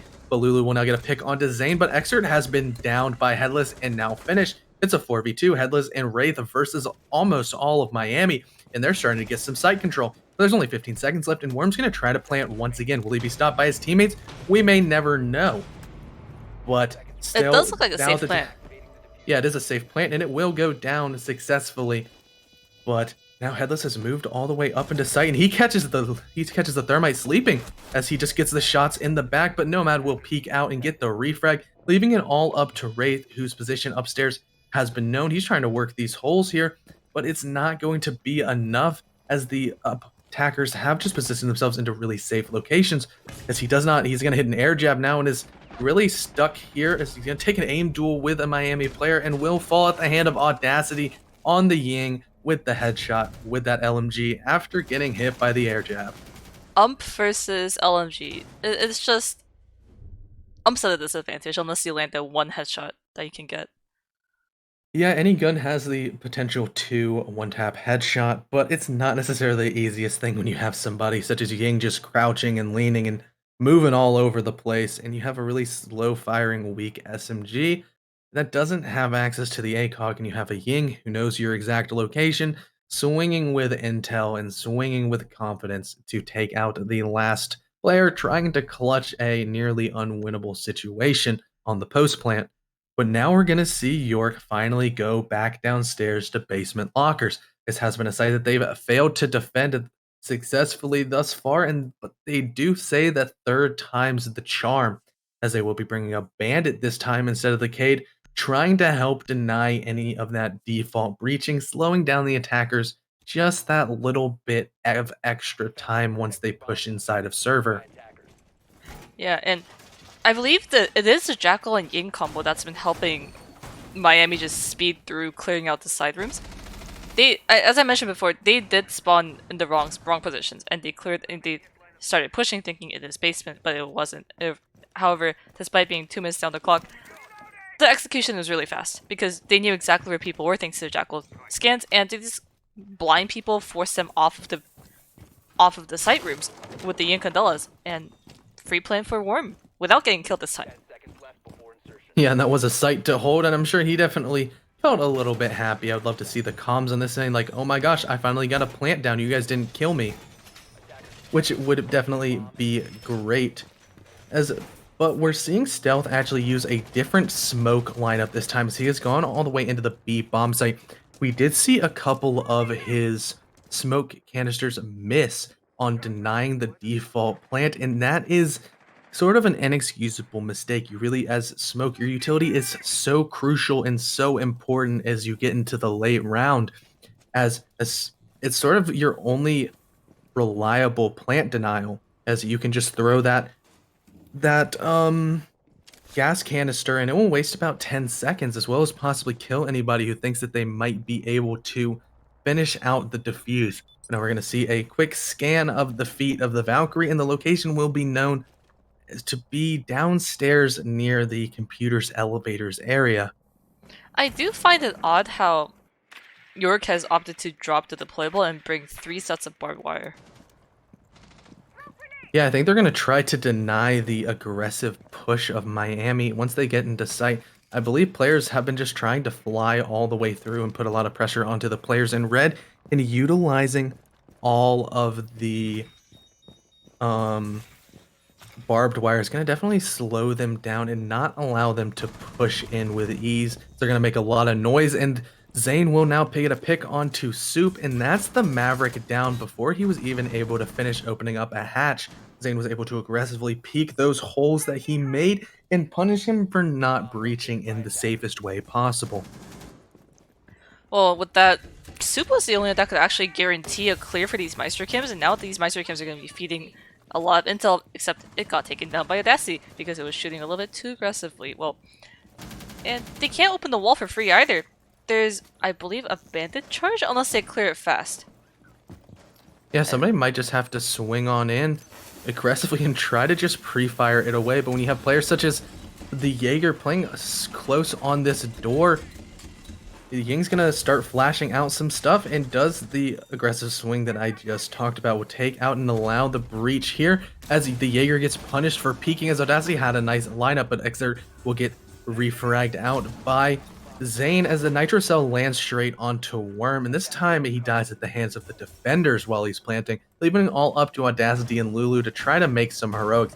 There's still a Maestro Cam up, and Lulu's going to try to get this plant down, as now the Maestro Cam will be taken out as it was trying to do some damage, as Audacity will take out Stealth here, as now is down to a post-plant situation. Both these players are really damaged, and he will die to the hatch, as William will now drop aggressively and knows that the blast player is hiding inside of blue. Will take him out for the triple kill, and the defuse will go down, taking the round for York. A very risky plant coming from Miami, but they had to risk it. It was a 2v4, the time was ticking down. And York waited patiently and then went for the post-plant retake, and they bought William time to actually just rotate all the way up through main stairs, cross open, and then down the blue hatch. Yeah, it was a really great flank, as he also didn't want to go down the blue stairs, as he knew they were most likely going to be air jabbed off, and he just used that open hatch to his full advantage, utilizing sort of the window of the double-edged sword that breaching anything could have made. Well, at least you said third time's the charm. It did work out for York. They will take basement. Finally, on a win on that, and they'll go back to their CEO and exec lounge, which is, I believe that was their first defense win. That was the first defense win downstairs, yes. But the exec CEO has been successful for York, so hopefully it turns out to be working in the favor of York as they intend to play. Yeah, Bank is one of those maps that, like we say, for almost every single game, every single map, there's except maybe Coastline. These maps do just favor, actually Consulate as well, you could lump in there. Both of those C maps, they definitely lean, most maps lean towards the defender side here. And if York wants to be successful and push forward onto their attacking rounds, they're definitely going to try to tie this game up and not be at a deficit. They'll have their backs up against the wall and know that they need to attack here, and Miami will be in the driver's seat. Yeah, and none of the reinforcements on COL being reversed, which means I believe they are going to be completely immune from impact tricks, especially with Audacity on the sledge. Just an FYI, if you sledge the soft part of the CO wall, and then you put the thermite charge deep into the reinforcement itself, it does not get impact tricked. Yeah, impact tricking is going to be very important, and that's why reinforcing to specific sides is really important. We saw it coming out into effect on Villa, as players did decide to just reinforce from inside of Master as opposed to outside, or sort of inside trophy area, and we saw the IQ already use the scanner and take out a whole lot of utility. Now peeking again, even more, trying to take out all these defender gadgets, as well as see what may lay in wake on site. Maybe gonna see if anybody's flanking, if there's somebody like a Vigil or a Pulse down below, but there are none of those operators downstairs, as now Audacity is setting up a nice flank drone to try to protect anybody that's going on the rappel. They're gonna know if a player such as the Jaeger of Stealth is gonna try to drop on into lobby to take out Soup sitting on the rappels, as they did last time, as well as the sledge is just going to be there for reinforcements as well. But Wraith will now fall to Soup as he gets the kill and gets the impact trick, and that's a great play from Wraith as he does everything. He gets a kill and he gets the denial of the breaching here, but now he's also going to rotate over and help out his blinded teammate of Zane as a possible impact trick, as they're both going to throw it. And did that get the exothermic charge? Yeah. Oh, I still got it. That's unfortunate. But now the attackers do have a pathway into sight, but there's no more hard breach on the board, as Audacity will now pick up a kill onto Zane, evening the score at 4-4. Now there's a minute left and things are about to get heated. Audacity has to be careful, because last time it was Soup on the window rappel and someone rotated all the way to the ATM's window and just took down the rappel. And a long angle taken by Headless all the way into the right below Skylight, but damage is Worm as well. It doesn't take it down, actually just takes it down with a headshot. Oh my god, I'm just being taken away. Headless takes down a double kill on Exert, and Audacity refrags on Wraith, but it's 2-on-3, 2-on-2, 2-on-1. And Miami's down to their last player repelled on CEO windows. He has to make do what he has with the 30 seconds left. Yeah, but he has a way to just swing on into sight, but he's going to make a lot of noise, and Headless is ready to peek these windows as well as stealth all the way out by the outside of meeting.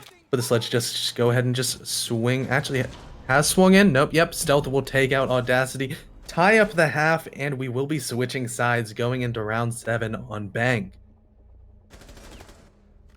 3-3, completely even, coming from defender attacker. And then the side swap will go through. So it'll come down to what kind of creative strats do you have that will throw off the other.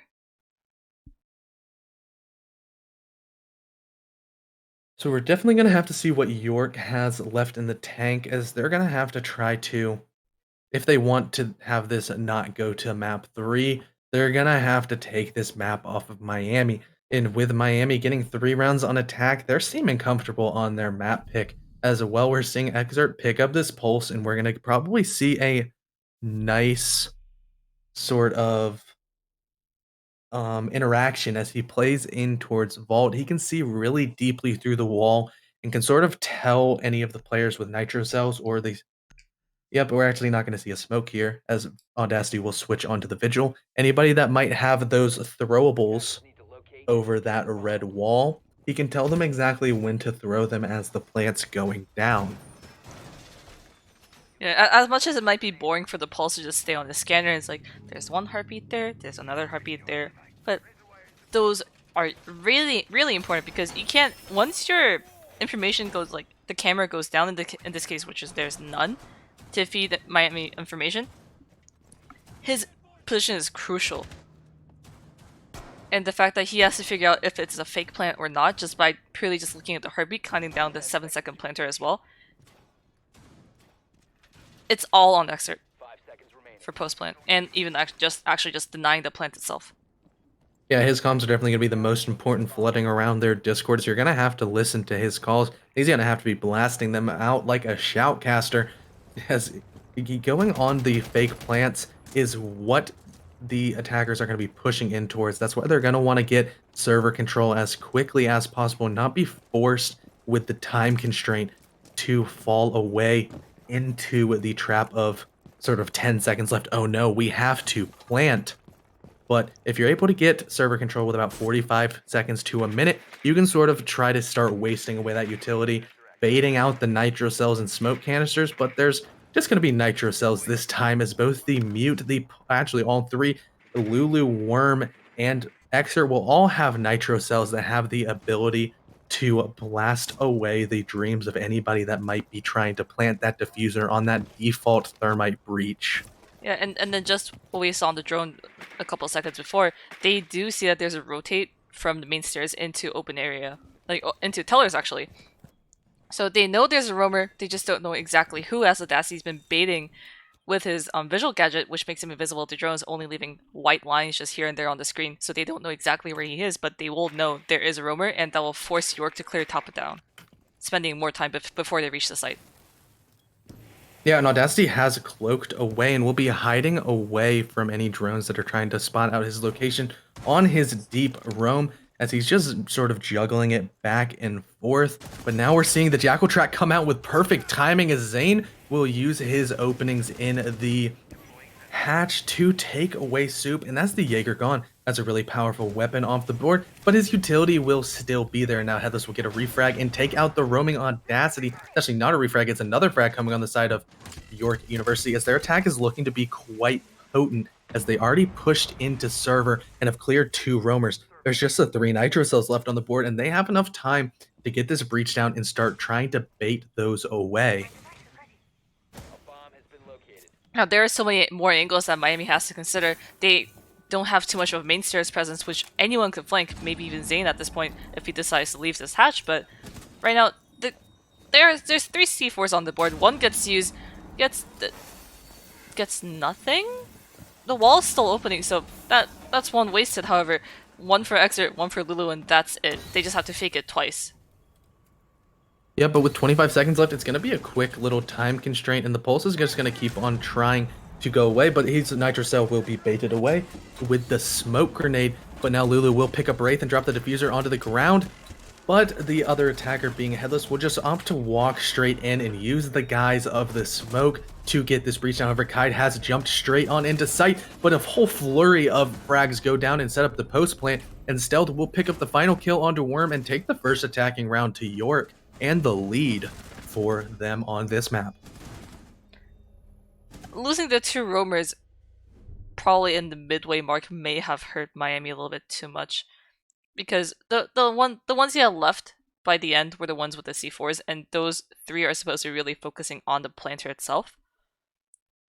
And when they're widely spread across the entire basement, it's really hard to coordinate who throws what at what time. Yeah, and just when things such as smoke grenades are going down, Candelas are starting to blast open and blind people. It does set in the little bit of panic.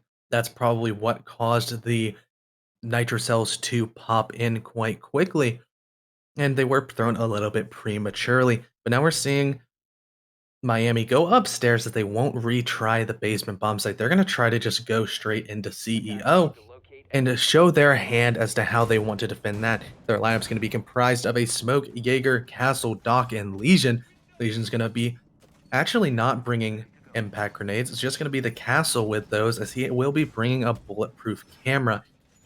And that's a whole lot of intel in conjunction with his goo mines that give a really nice audio cue if one of the attackers are going to be walking over one of those invisible spike traps. Yeah, I believe Miami did realize York is able to bring the same exact lineup as how they brought for when they were attacking. And they probably realized that's the weak point, where basement is just the rooms are so small where the yin candles are more effective. And if you look at CEO like this, the rooms are larger and there's more double doors you can escape to. So we were talking about something on the break, and I'm actually looking at Headless this round to see if he actually will toss his Candelas over the impact tricking wall, especially if players such as Stealth and Wraith are able to burn away the ADSs, because there is not a Y to Wamai to work in conjunction to the Jaeger. They can go ahead and burn out all of those ADSs and then use the Candelas to fully blind everybody in sight, making it oh so difficult to impact trick if you can't see, unless you already have that lineup perfectly set up and you do not move your mouse, especially if you have any sort of flinch reflex reactions to try to look away from those blinding lights. It could make it very difficult to impact trick, and could definitely help Wraith on the Thermite to break open some pathways into sight. And even you could just repel on the window and just attach Stacy and Cadellas into the barricades, because those will still do the same effect. But it does not seem as if there's going to be any repel play coming out from York, as they're just gonna opt to have their feet on the ground and get right on into the building. Not gonna deal with any of those finicky mechanics here, as Zane's gonna get a frag grenade kill over the wall onto Worm, a literal frag coming out on the side of York. And that was the only set of impacts coming from the side of Miami, so both walls are going to be open big and nice and wide for Wraith to be just blasting them open. And now, a minute left, and York can still use their entire 1 minute to just plan out exactly how they want to take this. They have one repel, which might get taken down by whoever's in ATMs right now, because they are waiting for the repel to be seen from here. And Wraith is planting right now.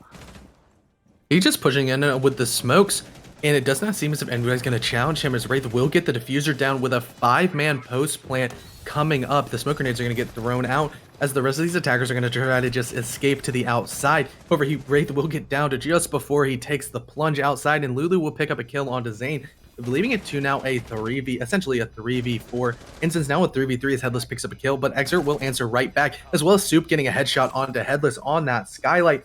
It's just left up to Stealth, who's outside, but he's gone all the way up on the roof. They don't know his exact location, but as the defuse goes down, Miami will win the round and really overcome that 5-man post plant with an entire flurry of trades and aggressive frags. Wow. Okay, so if you saw that, right? In the end, there was one on the roof all the way near ATMs. Yes. I think they might have planted in the wrong place. I've seen that angle being used if you go all the way on the corner over like where the giant pillars are at the Hmm. front of the bank, you can actually get a really deep angle. I've been trying to bandit trick and impact trick on that left side wall and just been popped by somebody holding a pixel angle with an ACOG.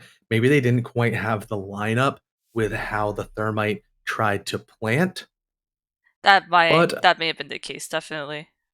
yeah, it is a very powerful post plant angle, but it didn't quite work out as Miami's post plant attacking strat, as they were the defenders who turned into the attackers essentially, did just have too much aggression and too many bullets flying around for York to be able to handle.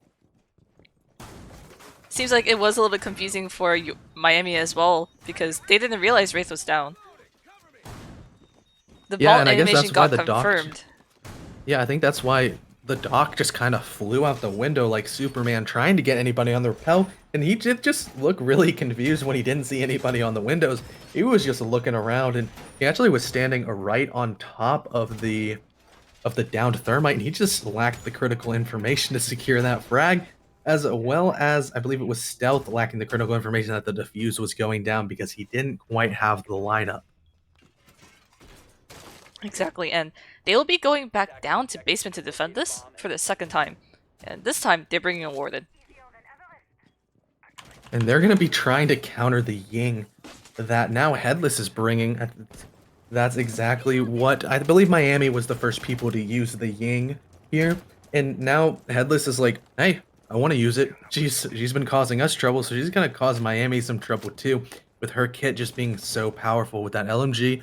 All of those Candelas and those smokes. It's just a planter. It's the defender's worst nightmare.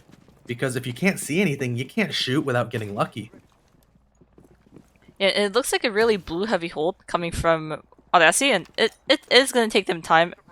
And it could be possible to nade him out at that position, but Soup should have given him some more my discs. It may not be enough, but maybe. We'll see. Gets cooked. Yeah, there's not any ADSs as Zane will get the literal frag once again onto Audacity, looking like the reincarnation of Kobe, getting two back-to-back nade kills in adjacent rounds. And that's the blue player gone, and that's going to make pushing server a heck of a lot easier. I believe only Soup is... Nope, nobody's playing inside of server rack, and so that is going to be blue control fully relinquished to the side of the attackers. We do sometimes think that Ubisoft made Womai as a replacement for Jaeger, but as you can see, Womai only spawns at 2 in the beginning, and then they charge over time, which is not enough for fast-paced nades like the one Zane threw all the way down into Blue Hallway. Yeah, well, Maya is definitely an operator that synergizes really well with Jaeger. Not quite a replacement, more of a supplement is what the phrasing I like to use. We're seeing Zane pop open that hatch, and he could just drop straight and decide if he wanted to, but he's going to be peeking these angles to make sure nobody's going to swing onto the players who are going to be trying to go for this breach, as well as a Candela blasting in, actually a smoke grenade, as there's not anything to catch the utility as Soups. Well, my discs have not charged and he has not been able to put them inside of sight. The door is smoked off and the planter is now baiting out some nitro cells and smoke grenades coming from the side of Miami. Soup is trying to flank through the server hatch as well, but they have not noticed him just yet. Wraith is planting. There goes the first C4. Will not find anyone, but does distract enough for Soup to come down and pick off Wraith, which is the planter. Second C4 going down, third going down actually from Exert, and that's all the C4 is gone, but Soup's presence is just making York being really hesitant. Headless takes down Soup, so that's free. No more C4s, and they have to clear off Zane from the hatch as well if they want to white swing this and deny the plant. And so the plant will be going down, and there is just enough time for him to get off if needed, but the angles are just going to be held as now Exer will pick up a kill onto Headless. Actually, no, that's a kill onto York. Miami takes the round. I thought they got a kill onto one of the defenders pushing in, but no, the diffuser went down and they took the round. They did. There were two kills going on. Actually, the one Zane got was from the hatch, looking at the rotate through the door into server. But that was one of the baits. Miami baited for Exit to swing and just deny the plant itself. They knew the time was ticking, and for York to actually be successful in the planting, this was their last chance. There's 7 seconds left. Yeah, and once that clock hits 00 and the diffuser is not down, it doesn't matter how many people are alive. It will go into the hands of the defenders as they will have successfully defended that bomb that they've been risking their lives to do. As now we're going to see the first floor teller's office archives being played for the first time by Miami. And I'm definitely interested to see how this works out as they have reclaimed the lead and are going to look to continue pushing forward and adding to it. Going to try to get into a really comfortable position at 6-4, knowing that they're on match point, and they could try to take this map away from York. York is trying to avoid the upset, but they do have the 1-0 lead currently in this series. But we're seeing a lot of players and a lot of reinforcements and barricades going upstairs, making it really evident that there's going to be a top floor roam to try to deny these players such as Stealth and Headless and William going upstairs to get a lot of soft destruction and make it very uncomfortable for any anchors playing on site to feel safe. Yeah, definitely. And the fact that Worm is bringing a mute just to deny the initial intel that the attackers could be getting, and Audacity on visual just distracting enough, it's gonna take a lot of time for droning, which York does rely on. But speaking of York, they take down Soup, the Kaid off the board, and that was within the That's first another 20 wall seconds as bang. well. That's a wall bang.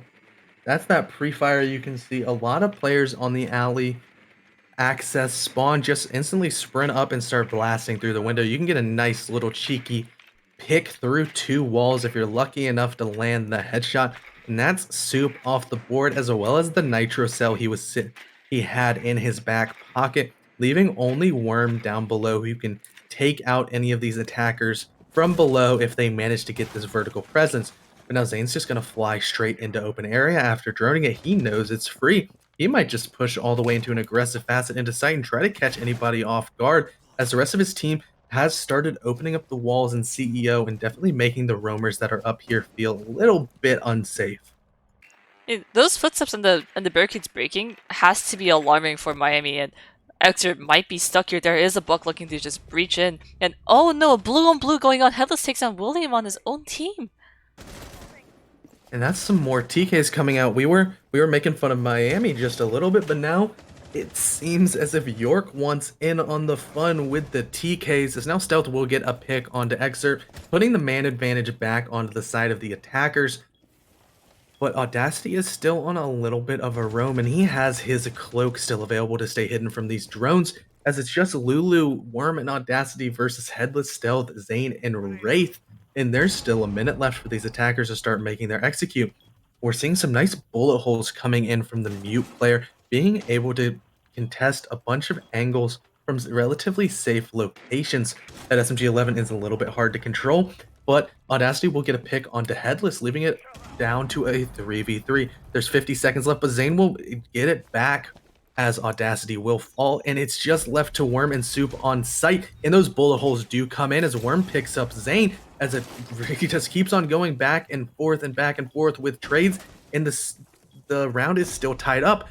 But the Maverick holes will be fatal. But another refrag coming in, and it's a 1v1 instance. Lulu has the health advantage, and the Buck is all the way upstairs. He's going to have to try to drop in and get the diffuser on site, and he doesn't have very much time to do it, as well as not very much health. But we do have to say that Lulu does have, as most people consider, the worst gun in the game, but time is still on his side, and he's playing patiently outside the breach of sight, waiting for this player to try to push in and get the plant. He's just going to not be peeking, but possibly a pre-fire is going to come in, but the reaction time of Lulu is too quick, and Stealth falls to Miami, and Miami will push it on to match point. It is important. Stealth did give York the vertical pressure that they needed to take the site, but when the site's right below you, the ultimate goal is you have to find a successful plant. And if you are not in the position to cover for that plant and have to retake it with 3 seconds left, it becomes extremely hard. Yeah, trying to one of the most difficult kills you can get from above is when somebody's directly below you, because in Siege you can't look a full like 90 degrees down. There's sort of like a little blind radius where you can't shoot, and some defenders, if they play it right, can just sit below you, and there's just no way you can kill them. And it sort of creates a really awkward angle as you feel like you should be able to get the shots on him, but the game's just fighting you and not allowing you to do so. That's why you need people that are really good at vertical play and know all the nuances in the exact lineups that you want in order to try to flush out people down below. And that's why you see the vertical play usually being played at more of a high level, as you're seeing here, as we're all the way in the quarterfinals of open playoffs, and we're on map 2 as Miami's looking to take their own map pick and force this decider match to go forward.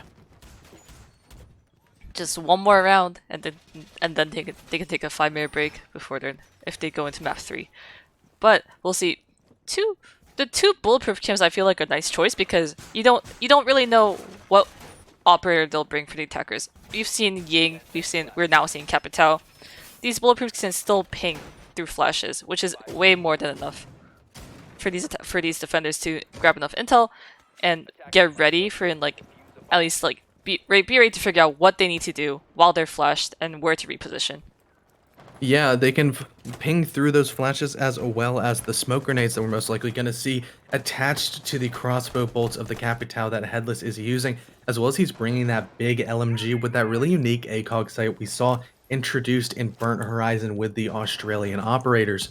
But now Zane is upstairs, going to be peeking Skylight, seeing if anybody was just a little bit overextended, maybe getting a little bit spawn peek happy, but he won't find anything here as the rest of the attackers are going to try to start pushing on the rest of these skylights, most likely pushing over towards top square stairs, as well as pushing into stock to try to get a whole lot of 90 control to really start constricting in these defenders and making sure they can't rotate and get flanks off of sight. Yeah, definitely. There's already a minute down the clock, and there are repels all the way in parking lot and also on the CEO windows. So we'll see if Miami can deny the repels, and looks like Soup might be contesting the repel from stealth. But it's going to be very difficult for them to do so, and a minute 45 is all that's left in this round.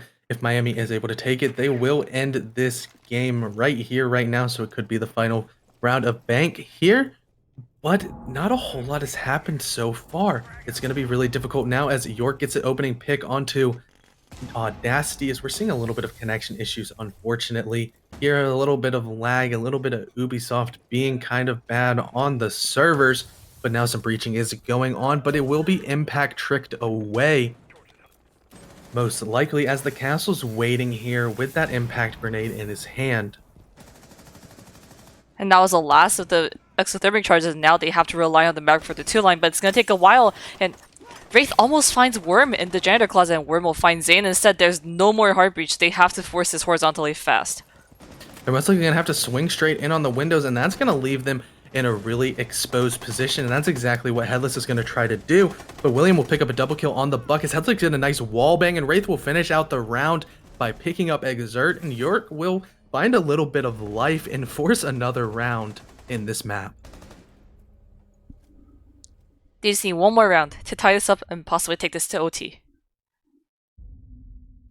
Yeah, OT would be really interesting to see, but my prediction is right here. Miami's gonna ice it out, as they were really close in their defense of Executive Lounge CEO, and they're gonna get to go back on it, and they're gonna know exactly how York is gonna try to attack it once again. We're gonna see a little bit of an adjustment here, as Worm will be taking the mute, actually switching onto the pulse, maybe trying to show that they are going downstairs. Maybe a little bit of a fake out with a 6th pick here, possibly.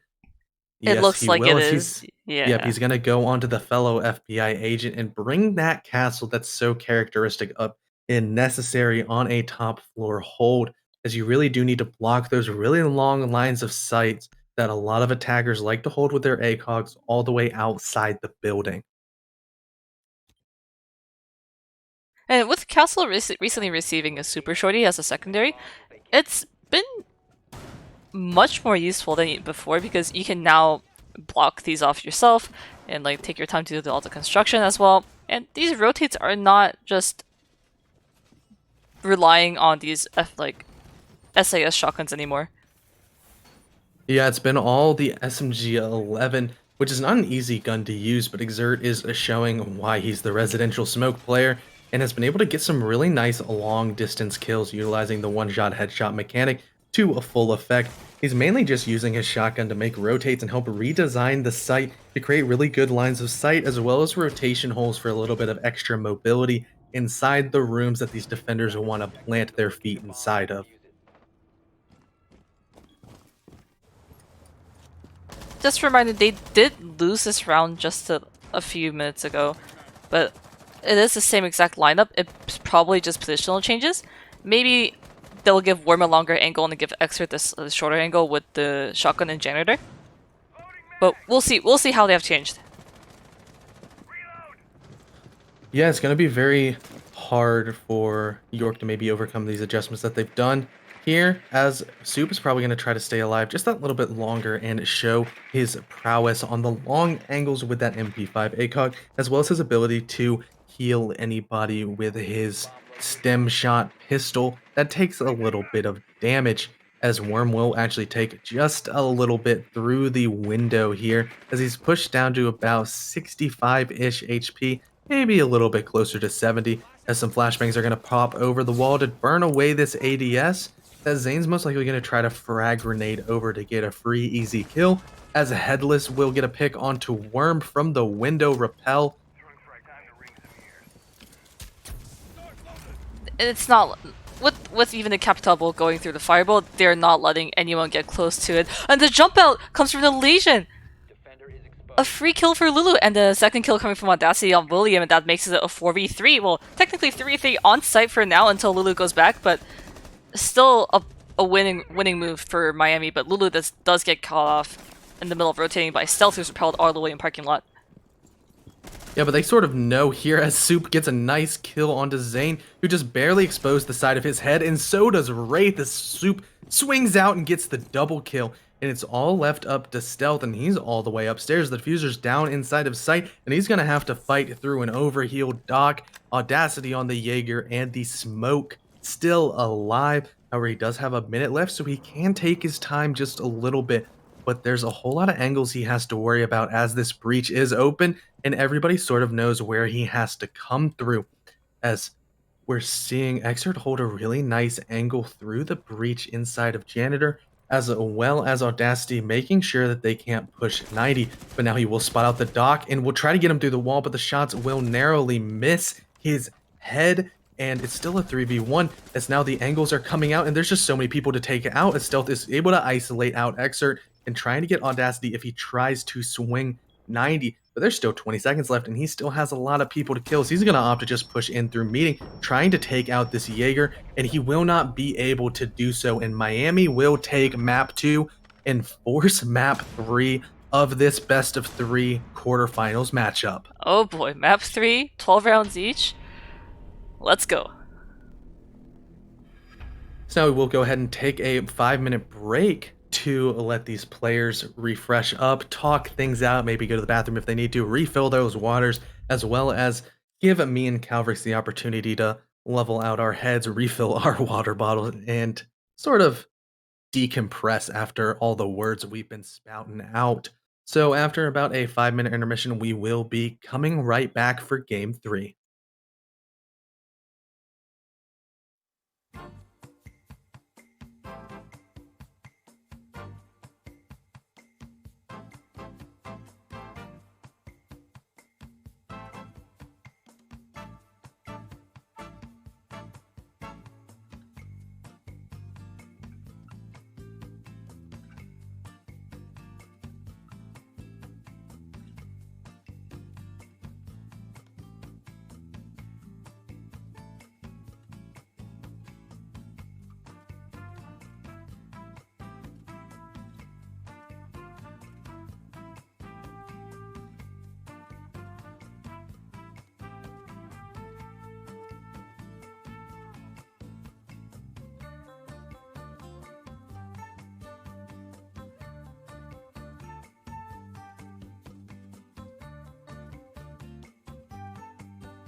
And we are back with map 3, which will be Coastline. York versus Miami. And we'll have Miami starting an attack, York starting defense. And Coastline is going to be one of those interesting maps. So we've already talked about being one of those a few maps in this game that might be able to go more towards the attacker side.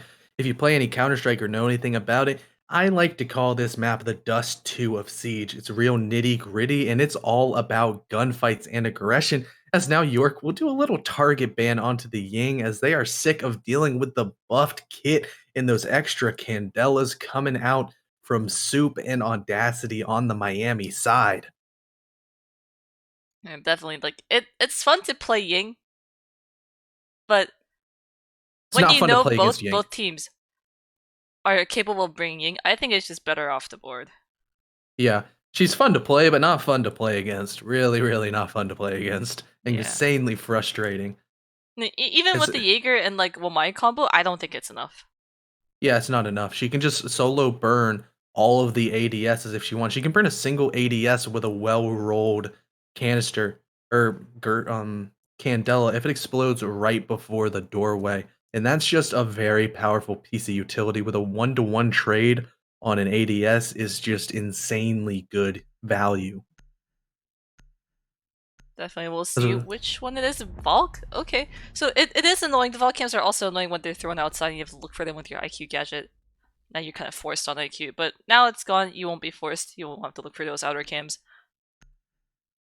yeah, Valkyrie being a nice intel operator on this map, I do believe that this is her strongest map due to the high availability of things such as aggressive runouts. There's a whole lot of windows and a whole lot of balconies you can get some nice angles on with some calculated aggression, as this map is really up to exactly who's going to win their gunfights. And having an operator like Valkyrie on the board is going to give you that little extra edge with the intel to swing with a bit more confidence and start winning your engagements and ultimately the game. This is going to just come down to whoever can frag better. And we've seen both of these teams have the capabilities to have a high kill potential. I'm And I'm excited to definitely watch really this, excited. Yeah, it's and going to I be a hope our observer great gets the match. kills as much as she can. Kumi's been done a really great job thus far, and I've been really proud of her. I actually have not been I haven't watched or been a part of any of her Hmm. spectating sessions, but I'm definitely impressed with her abilities. Yeah, She's been doing a really great job. yeah. She's pretty much caught all the kills and had like some third-person views, which is really nice. And we'll be going right into hookah billiards for our first defense. We're seeing the Echo being brought for the first time today as he was banned away on the first two maps, but he will run free on Coastline because of that Valkyrie ban. However, he can operate in a very similar way to Valkyrie, being able to use his drones in a more dynamic fashion, as the yokai drones can move around and aren't locked in a singular position, as well as they do get a little bit of a cloaking effect that makes it very difficult to find, unless you have a player like Soup playing the German attacker of IQ. If she goes ahead and finds those on her scanner sheet, they glow nice and bright and she can find them with ease, as well as try to get them all the way from the downstairs with a cam such as the one playing in Aqua. If Soup is going to go inside of the office area, he might be able to just have a field day down below and start blasting away all of the defender utility if he's unchecked. Definitely. It looks like there isn't really much of a sunrise presence yet, and I see they're holding strictly horizontal besides the one person who's holding near white stairs. So we'll see. 20 seconds into the round, there's drones going everywhere, and it looks like Miami's just taking their time to slowly push up and take their time to maybe start clearing out some gadgets from below. But there is going to be a player playing really aggressively on Cool Vibe stairs, and that might be very dangerous to the player who's pushed all the way in Sunrise. However, Audacity has just pushed straight into offices, making sure that nobody's able to rotate in this sort of seldomly used room of security. He's going to set up a nice flank drone for somebody to watch if they're going to go down, maybe to help watch their backs, as well as just to have an extra set of eyes around that corner without having to fully face peek it and leave yourself a little bit exposed. We're also going to see Excerpt start blasting away the pool wall all the way from the top of Skylight, going to give a lot of really nice angles that might catch any defenders rotating within the sites. But Miami's gonna have to start dealing with this horizontal roam that York is employing as the Jaeger and another operator are all the way over on master side. They haven't done any sort of vertical roaming here, and they're just opting to stretch out the site in a horizontal fashion, and that might make it very difficult for Miami to push forward if they don't know that these operators might be able to get a really easy flank. Definitely looks like Stealth might be a little bit aggressive to deny anyone the hookah balcony as he tries to run out peek for one, and he will go for it. Will not find him, it just goes back, and it's just Zane holding cool vibes. Well, there's still one on the roof, and that's Exert. The Hibana is just looking down all the way into Billiards with the open hole. Yeah, and that's a really nice angle that's been opened up, but it might not bear fruit quite yet, as Soup has now resulted, or turned to just holding a nice angle onto anybody playing inside a hookah, as Worm has gotten the default plant and will get it all the way off. All 5 operators on each side are alive, actually, as Exert will take out Wraith. He's going to make my call completely wrong. I was going to talk about how this is a really rare instance of everybody is alive as the plant went down, and this retake's going to be crazy, as William now gets a pick onto the repelling Soup, and Headless, William now goes down to Exert. I was going to say that everybody is super lit on the York side, and it's a 4v3 with Zane and Headless being on not a whole lot of HP. There's going to be some pre-fire coming in out of the window as a flashbang takes away the sight of Headless as he's going to keep on trying to go, but the player playing up top is just going to rain down damage from the heavens as Lulu gets the final pick onto Stealth, and Miami will successfully defend their post plant and take round 1 on Coastline. Might have been a missed call from the Echo, or actually, they may have been relying too much on the sound from the Echo drone or like any vision, but Soup probably took down the first Echo drone, and that's why they had to bring the second one to deny the plant, but it was not there in time at all. Yeah, it might have.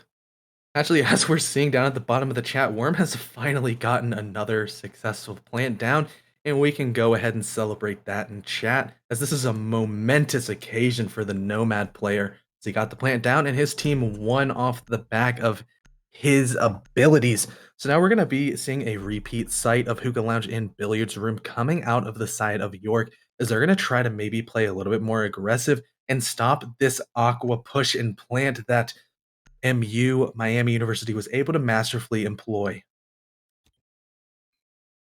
We'll see how they do this, and they made a couple operator changes, so they are dropping.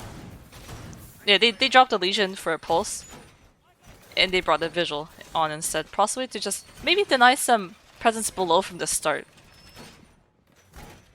Yeah, this Vigil will be able to get into a nice deep roam location, and will be able to stay hidden if he times his cloaking device really well, as he will go ahead and just pop it now and use it to stay hidden as he goes away to find his hidey hole over near the main lobby area at bottom square. As well as the pulse playing downstairs near office is going to be trying to use that cardiac sensor to see when somebody runs by his window that he has just prepped. Maybe going to get a little bit of aggression coming out with a little bit of a run out coming from the UMP wielding FBI agent. And it looks like Excerpt might be just following the same path again, just repelling all the way up to the roof, then opening a line of sight all the way down into Billiards. Yeah, nobody contested him on that top floor or all the way on the roof here, as the drone from Excerpt is going to find the location of the pulse, and they will know that there's somebody with a cardiac sensor playing below with a nitro cell in his hand. Is now players such as Super definitely are going to have to try to clear out this player before any sort of plant can go down. And Lulu's actually gone ahead and blocked off one of the pathways that the pulse might be able to escape from, as he might get pinched in from main lobby, as now he does see the heartbeat of the Zofia coming out, as the first flash grenades will start going into security, as well as a Zofia Gersmot stun. Audacity gets an opening pick onto Stealth, as the stealthy Vigil has gone away, and the pinch coming out from Soup is going to be timed well, as the pulse falls at the hands of the IQ, leaving it in a 3v5 situation. The room clear from Miami has looked very impressive thus far, as they haven't even taken any damage, as the rest of their attack has still a whole lot of time to go forward, and they can start burning away things like the ADSs and other devices that the IQ can get from below, as they look to try to take Aqua once again. Definitely a perfectly played pinch to clear out the 2 roamers from York. And just okay freebies for William as he stands all the way next to VIP Hall. Maybe a small hole left for extra, but that's not going to be doing the same effect as last round. Yeah, he was able to just hold these angles for the post plant and just have sort of free pickings as he was on a gallery range. Just nobody was challenging him on the roof, and he just kept on getting free kills over and over and over again, as nobody was able to really get in any position to stop him. As now Worm is just pushed all the way up, and he's going to go for this default plants once again. But he will just instantly get swung by William, but he will get refragged out by Soup, has been playing below underneath the window, as he's going to use his IQ gadget to try to find this last yokai drone, and he will find it successfully. And now there's not any way besides the smoke canisters of Zane to stop this plant. Over there is 30 seconds left, and he has all 3 left in his pocket, so he could effectively make this diffuser impossible to get, as now the sound cues are going to go out, and the last echo drone is not in the right location. One smoke canister will go down, but so will Wraith, as Zane gets the kill onto Lulu, but Exer will finally finish off the frag onto Wraith, but the diffuser has gone down as a 1v3 retake situation, and Zane only has this SMG-11 in hand. He has to take some long-range engagements to the nice post-plant positions seen by Miami thus far, as now he's going to try to peek this player on the roof, and Exer's going to say no and take this 2-0 lead onto the side of Miami. This time, York burned more down the clock, with the yokai being detected really late, but Miami just had the number advantage, and they just pushed with it. Yeah, and it's been from that really strong roam clear we've seen come out over and over and over again. The roamers aren't quite wasting enough time, and they're not wasting enough attacker lives, as they've been alive for about a minute and haven't been able to do any damage to these Miami attackers that are just pinching them and isolating them out, putting them on islands and taking them out systematically. Definitely, and looks like this is their 3rd try on hookah lounge and billiards, with reverting back to the Legion. Yeah, the Yeah. Legion is going to try to slow down these attackers, and I guess the pulse didn't work out quite well enough, as this location got found out really quickly, and all these attackers just flocked to him and pinched him. And there wasn't really anything he could do. His utility didn't get used. He still had the nitro cell in his pocket, and he barely got to see any of those heartbeats before they all just flooded right into security room. Vigil will be brought once again, as Stealth is probably going to go on another roam again, trying to stay hidden from this meticulous drone work of Miami, but it has seemed quite difficult thus far, as Miami really seems to be on the same page and quite comfortable with their attacking and roam clearing on this map of Coastline. But I do need to give out a shout out for the skin he's using. It's from La Casa de Papel. If I'm saying it wrong, I do not speak Spanish. So hopefully it's a House of Papers sponsored skin. But it looks really nice, which is also kind of ballsy in my opinion, because the moment you're uncloaked, you're fully red and you can't really hide anywhere. Hey, there are some rooms that you might be able to hide just a little bit. Like in Hookah, if you're right up against those walls, you might be able to hide just a little bit. But that's sort of one room as Yeah. opposed to the entire map. So not a very competitive minded skin, but it does look quite nice and is a little bit exclusive, as this was a nice collaboration between the Netflix original series of what most of you guys know as Money Heist here, if you speak English, and Rainbow Six Siege, which sort of set a really interesting precedent to how any future events might come out. But the future rounds are what we care about more here, as Miami does have a 2-0 lead, and Soup is going down into office, trying to make sure there's not any funny business going down below, playing around with nitro cells, as the rest of these drones are now going to see that a Vigil is playing in Sunrise, and the rest of this roam clear is going to have to take him out before they are able to start pushing in towards site. Yeah, and it looks like Lulu is committing to push through Gulen.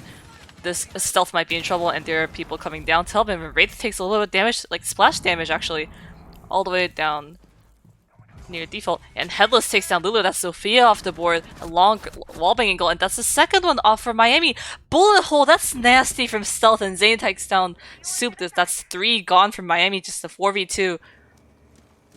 Yeah, it seems like as if the York Rome game really heard my comments and took it to heart, as they're showing that they can be successful and put up a really strong Rome, as now it's left up to just Xert and Worm to go against 4 defenders. Only Wraith has taken damage on this side, And players such as Stealth and Zane are going to be looking to use them just like that. Stealth will take out Exurb, leaving it to a 1v4 instance of just the Nomad. She does have the diffuser, but she has a very tall order ahead of her, as she will just opt to go back in spawn and use this as sort of a save situation, almost like a timeout to start talking over with her team and see exactly what went wrong, exactly what they want to do coming up on the next rounds. And they're definitely going to be using this time to talk it out. So at the end of this, York will take a defensive round.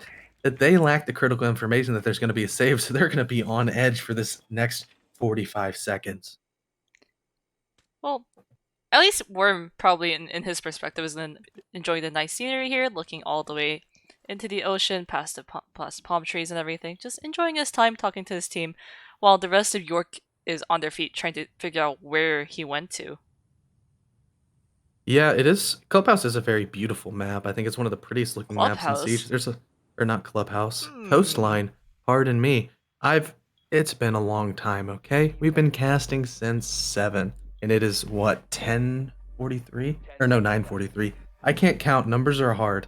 I also And casted a best of 3 yesterday. My head is exploding yeah, on it's casting. already fried by now, but also Yeah, it's it's so just bad. coastline. Let's just talk about coastline. Coastline just really vibrant. All the colors are there. There's palm trees outside. There's like ruins outside. There's purple tarps where you can't climb up there anymore, but Rip purple tarps. it's still pretty vibrant and it looks beautiful. But And now York will be yeah, going towards kitchen service and playing the first floor for the first time as they were able to get their first round on defense. We're going to see a lot of soft breach coming out as Audacity is going to pick up the buck for the first time, as he's going to be trying to create some nice angles to cut rotations to the defender sitting down below. But there's definitely going to be some roam presence from players. I'm going to predict Stealth, Zane, and William playing upstairs, trying to slow down these attackers who are going to try to roll in towards the penthouse theater area. yeah, just having the pulse on board really makes it not too comfortable for the attackers as they play vertical because they know they're watching you from the floor from below, and it's like, when are they gonna see for me? Are they gonna shoot me? Are they gonna just wait for the timing where I think I'm safe and start bucking everything? Then I'm dead from the C4. As well as the ability to see any sort of repels on the windows through some walls, as well as maybe seeing as the exact location of where the push is coming from, and relaying that information to the roamers playing upstairs so they know exactly what to expect and don't get caught off guard from behind. We're actually going to see Stealth setting up some barbed wire inside of Sunrise, making sure to give some sound cues if anybody goes into that adjacent choke point room that can create some really nice deep angles into the A bomb site and make it very difficult to rotate back into sight if a plant at kitchen window is going to go down. Yeah, and one more thing to point out for York is that they have one C4, so I'm assuming that, like you said, it's more reliant on just giving which information, like where they're repelling, where they're entering from, rather than just looking for C4 kills. Yeah, getting C4 kills is really nice because it's sort of the freest kill you can get. You just throw a brick of explosive at the building, click a button, and boom, your kill total can go up by 1 if you have the right information.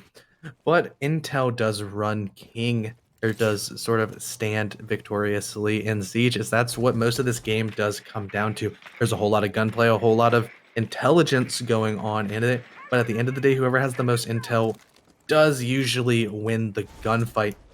But Soup will now go down at the hands of Zane as he will get finished off. And the Doc is upstairs near the Jaeger. He's taking a lot of damage. However, the bullet holes will not be fruitful, and Worm will swing right out and take away Zane before he's able to get healed. As well as there's a nice angle open up on the wall that now the Doc is going up and peeking. He takes out the drone and alerts them of his position inside of pool billiards area, and he's going to keep on swinging and start getting aggressive on this player who wants to enter on this aqua balk. But as we look to the other side of the map, Audacity has pushed all the way into VIP, is going to start droning out to see if anybody is going to be waiting around in Master.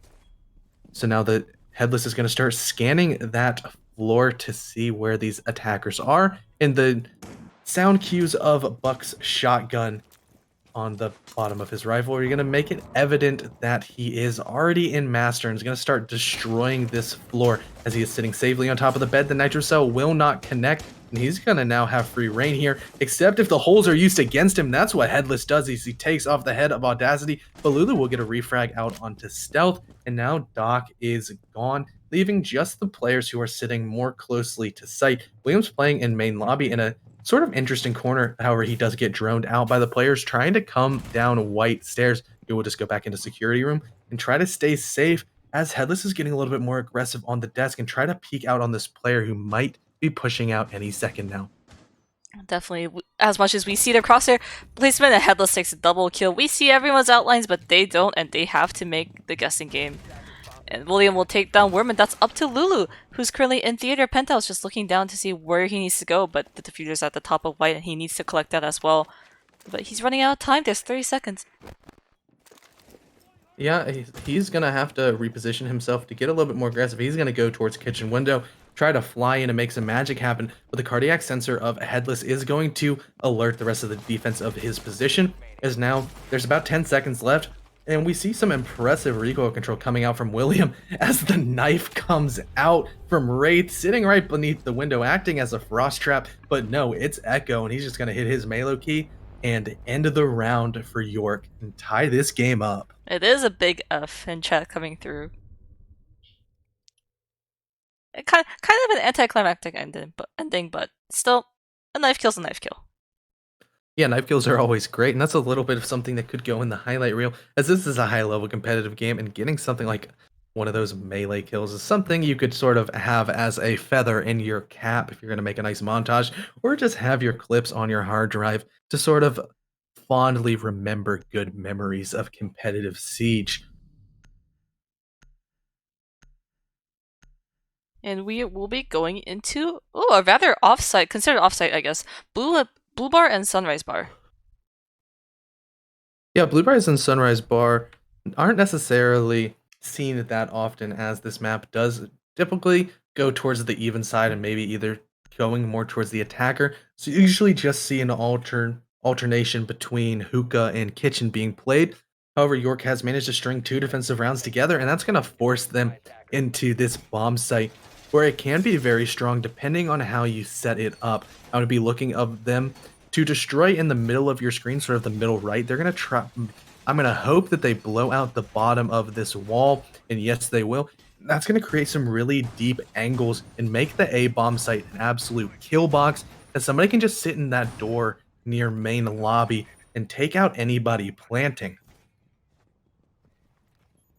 Yeah, definitely, and it looks like they do. York does recognize the utility that Miami brings once again.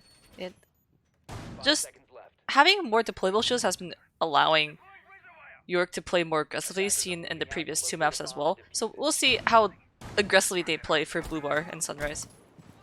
Yeah, and that's why Audacity has picked the soft breaching operator of Ash. Her breaching charges can actually be used to quite a good effect to destroy all these deployable shields that these York defenders are loving to hide behind and use as cover to peek aggressively.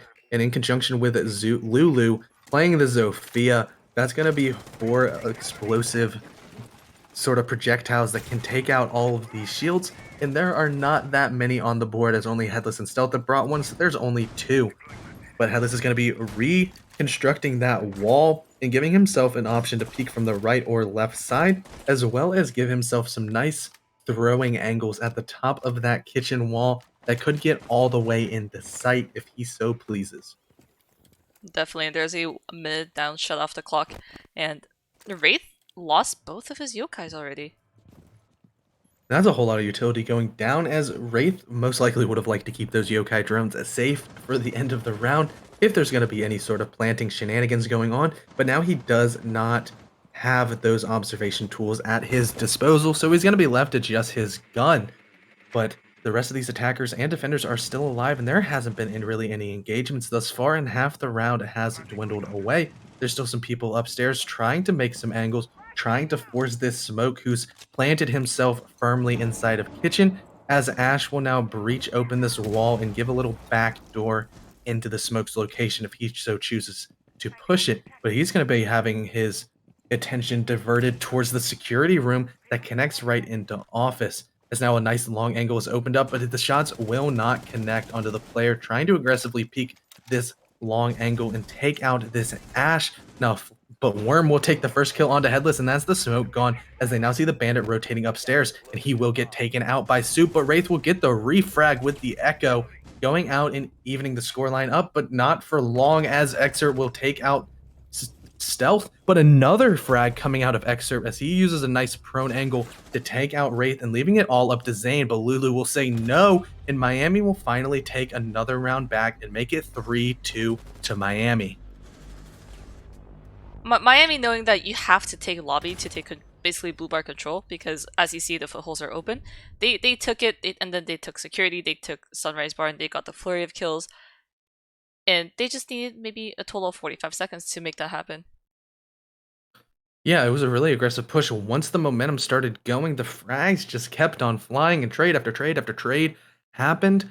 And at the end, Miami did reign victorious for that round. But now we're going to finally see it return to Hookah Lounge, as the site has been played 4 times this half, with 2 times going towards Miami and 1 time going to York thus far. We'll have to see exactly how it all lines out for the final time to see if this half will end up in a tie or with Miami being in the favor of 4-2.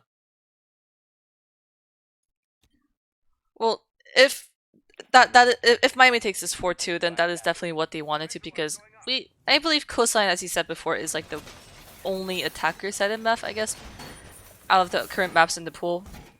Blank is mostly considered defender sided, so is Villa.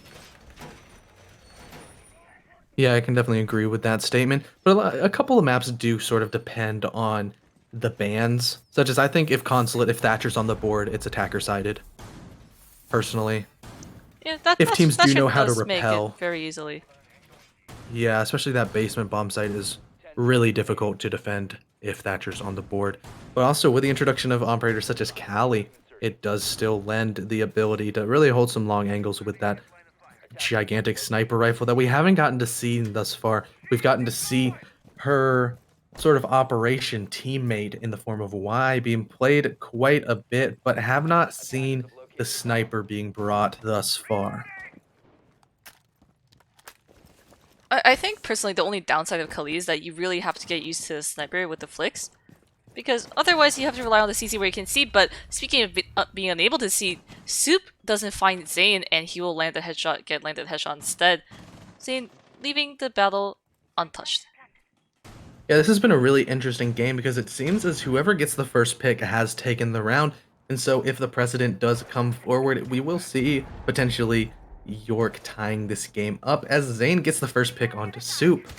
But now Stealth is still alive and he's trying to make his position remain unknown by popping his cloak and remaining invisible to observation tools such as drones. He's going to start peeking outside and not find anybody.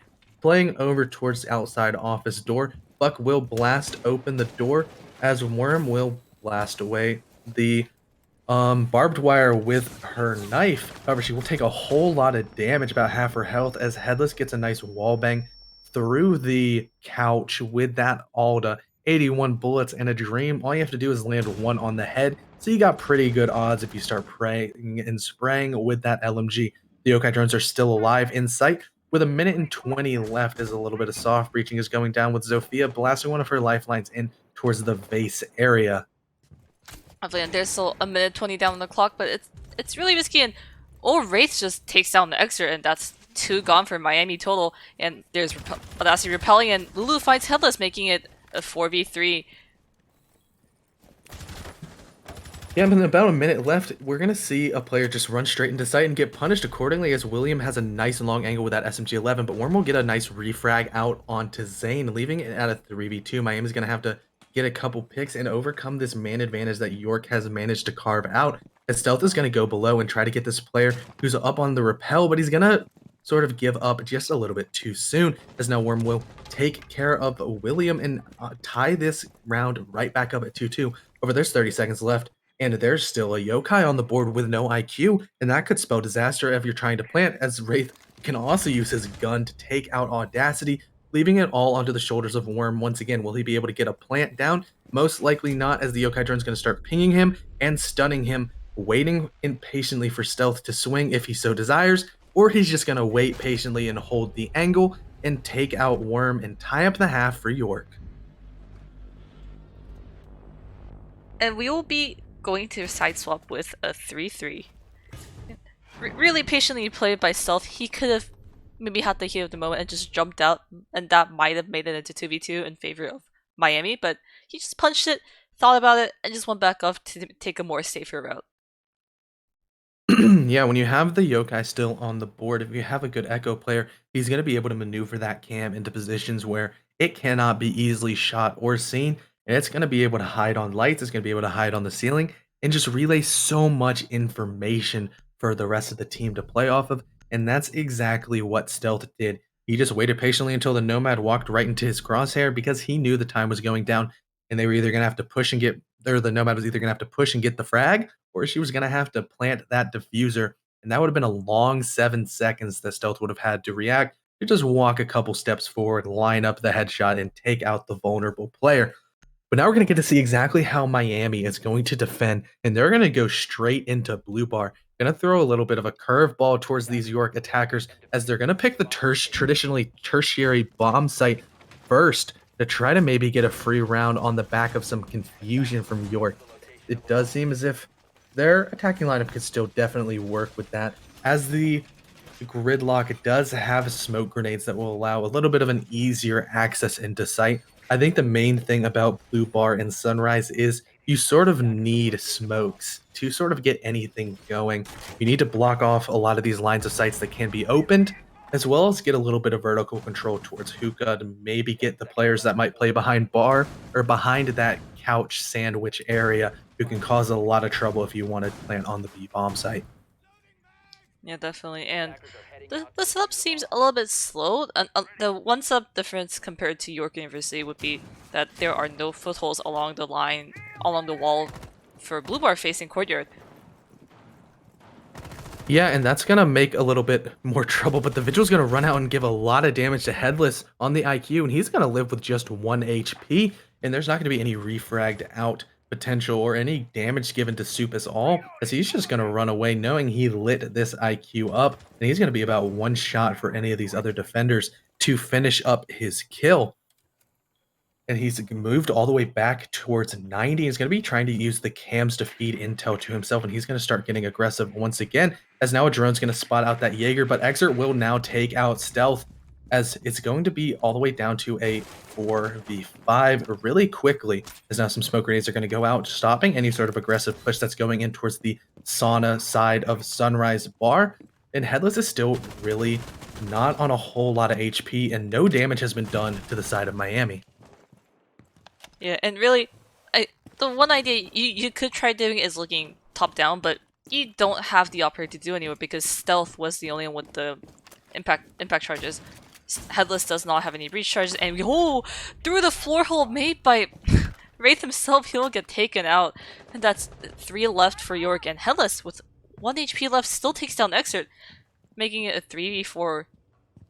It looks like Audacity might be trying to jump out here, but he does get spotted. Oh, no, the IQ's on the left, and he'll get knifed, and Soup just takes the free knife kill on Headless, and it's now up to Zane and William.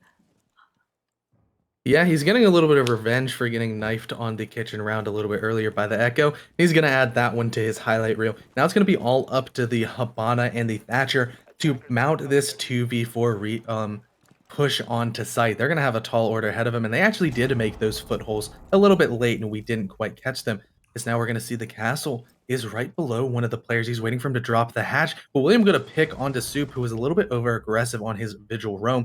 However, Mute, Castle, and Jaeger are still alive, and they could cause a little bit of damage, as Jaeger has a whole lot of map access into any sort of flank position that he wants, as both of these attackers are definitely trying to push into Sunrise from the Cool Vibes area, as Zane and William both get a kill apiece, leaving it all up to Audacity, and he's going to actually be in the clutch situation now, as Zane and William have really whittled down the numbers. Now it's not in his advantage, but the plant's going to start going down. There's about 15 seconds left, and they're going to have the time and almost a TK here, but William will manage to dodge the bullets, but the bullets are now going to go towards the Jaeger, but they are going to miss. Once again, now the rotate is going to go down as Audacity gets 1 kill, and the second is he gets a triple kill and will get the round for Miami. a little bit of heroics from Audacity once again, as he's really proving that Jaeger is his operator. Audacity probably thought it felt like Doomsday the moment two players of his own team just went down to like single 1v1s because York did really coordinate the attack really well. But it's just that the post plant Audacity just full swung, Gotham was protecting the planter, and the planter who just got off the diffuser didn't have enough time to swing onto him. And Audacity emerging as the hero for that round. Yeah, heroics were definitely shown, as I believe Audacity has had like 2 or 3 clutches on defense. He's definitely having a hell of a series. Actually, pardon me, a heck of a series, as he's just showing his prowess as he now gets promoted to Doc, as he will be the one taking the long range engagements, as Soup is going to go on a more traditional roam role. Actually, there's going to be a 6th pick out, and Audacity is going to take the bandit here, most likely placing those batteries on the walls towards the billiards area that we saw players such as Exert on the Hibana open up and create some really dangerous lines of sight from the rooftop. Yeah, this also shows that they understand like how their own strats can be countered, and they understand the importance of how important like having that wall closed is for a free rotate you can do from hookah to billiards, or maybe even from the base area into billiards. Yeah, creating any sort of angles is most likely what Zane's going to want to do, but having those bandit batteries on the wall is going to make that oh so much more difficult. However, if anybody's going to be able to go downstairs, such as William on the IQ, he's probably going to try to get into blue bar area and get rid of those bandit batteries if they really are going to commit to the breaching of that wall. However, there is just also the possibility that the Habana is a comfort pick, as a lot of people do like her abilities as a 3-speed and a very powerful gun. But the rest of this round is going to get opened up real quickly, as it looks like a quick office push coming out of Headless, as he's being cautious not to get spawn peeked from this cornucopia of windows and potentially dangerous areas that defenders could just be laying in wait for an attacker to cross their crosshair. And definitely, initially they did find Soup and Hellas almost found each other through the slits they were shooting through, but it looks like they both opted to not push that one office and security hallway, and it'll be Wraith and Stealth trying to push through office with another of their friends. And there's nobody holding office right now, so a minute down the clock, none of the defenders have been found yet except for the red ping going on for the roamer, which is most likely Soup, and Headless takes some damage across the map.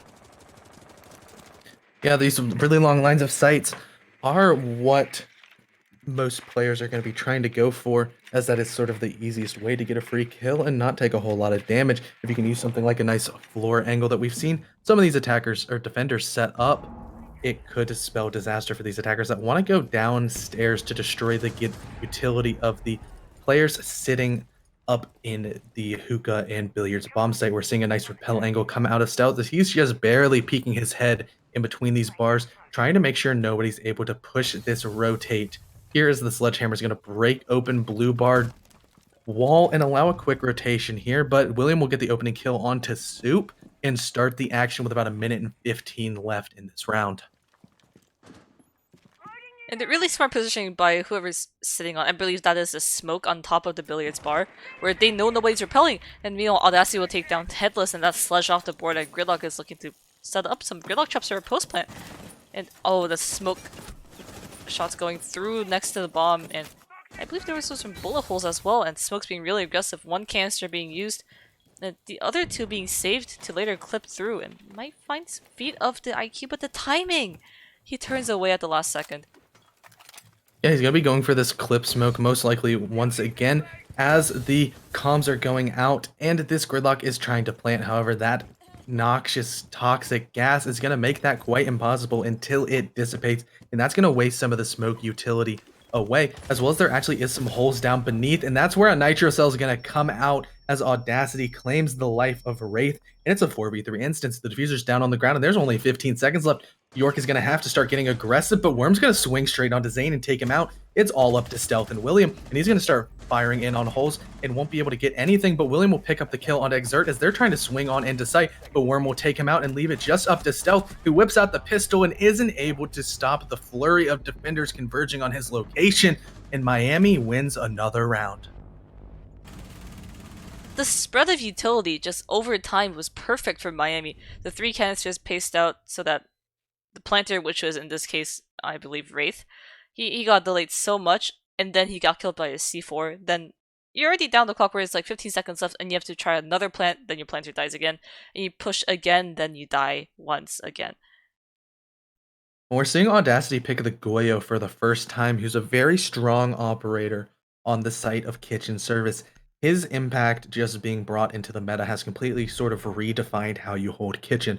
Those Vulcan shields can just allow you to completely hold some of those long, narrow corridors, such as we see with kitchen entrance, making it very difficult to push in, as they act in a very similar manner to those smoke canisters we saw last round. As once you pop that giant red octagon on the back, that fire spreads on the ground and sits there for about 10 to 12 seconds, making it impossible to push through without taking a whole lot of damage and probably your life.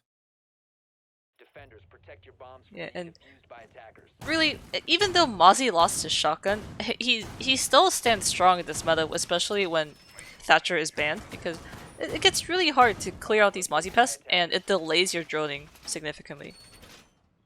Yeah, droning is sort of a second life you can have as your attacker. You need to treat your drone with the respect it deserves, because if you throw it into a room and it gets shot, it gives you the necessary intel that there is an operator sitting there. However, if you were to have just face peeked it or sprinted in, that life of the drone that was claimed would most likely have been yours.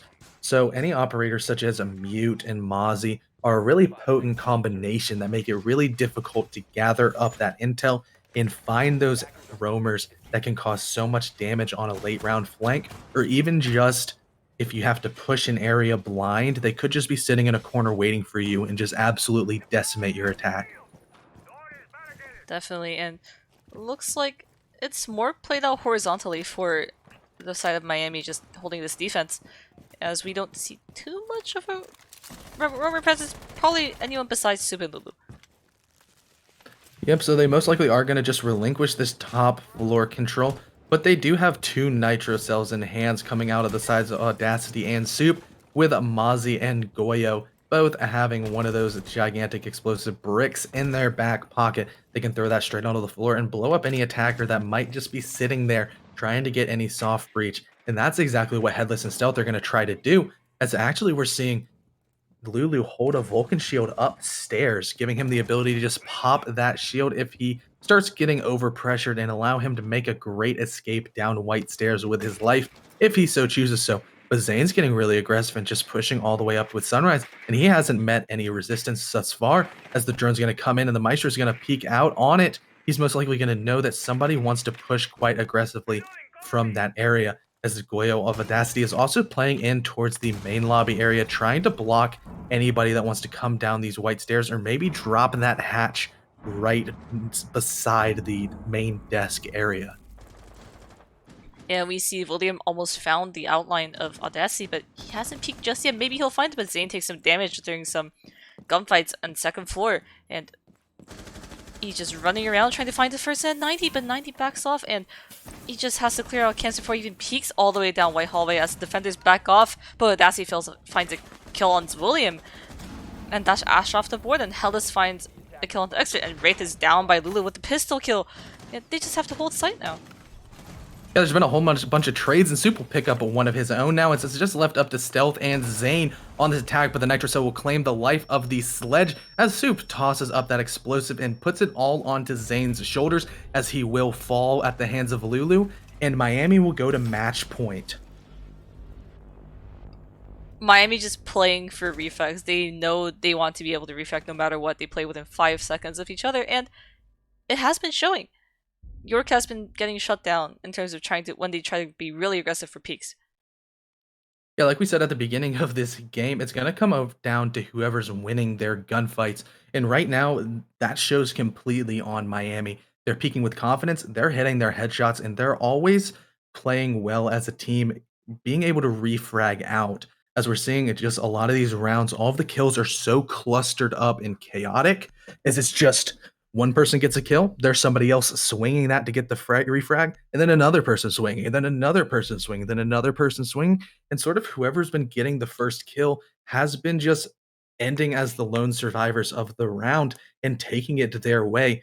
And unfortunately for York, most of these rounds have gone initially in the favor of Miami, as they're really good at getting these initial picks on first their roam clear and now their roam, as their presence is just felt all over the map no matter what the bomb site is. Definitely, and York needs to pull it back right here. This is their last chance during this round of 8 qualifiers, and we'll see what they do to pull it back. And it seems like they have enough utility, and in this case, Headless just opted to go back to maybe a comfort pick on Twitch with the F2 to take these gunfights and sway them to the favor of his own. I know how you feel about the I F2. love the F2, That's you know that's your that. baby. Yeah, F2 is a great gun for you. Not so much for me. I don't have the best recoil control. Plus, I'm a bit more of a support player. I play the easy guns like the thermite, like the thermite assault rifle, maybe a little bit of the L85. Just those nice no kick, a little bit of a slow firing, just find my heads. Other than you just sprint on in and flick all over the place with the feels like 15,000 RPM F2, just blasting anybody in their wake. I don't know, F2 That's the is difference between fun. me and Calbrix. But Yeah. it looks like Hellas might be looking for that kind of excitement as well on the F2. And oh, that's so aggressive from Soup. He just assumes nothing's on the right and looks for the peaks on the office. It might be overly aggressive, but we'll see how it turns out. And Stealth is just repelled, reverse, looking at Service Door.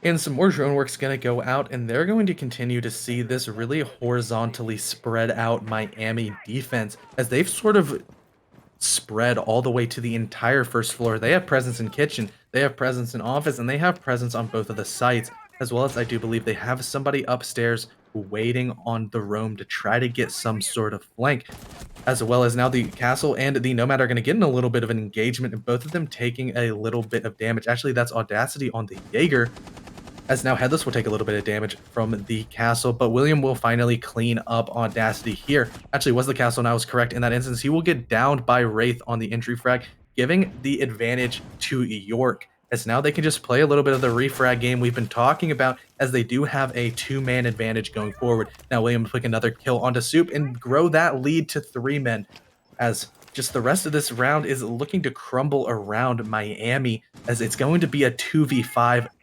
situation between two of the same exact kit. Mute and Smoke both have that M590 and SMG11 combination that's not really suited that well for long range, and the rest of these attackers are going to be trying to spread out these engagements, use their utility, and force away these defenders from holding these close, tight angles.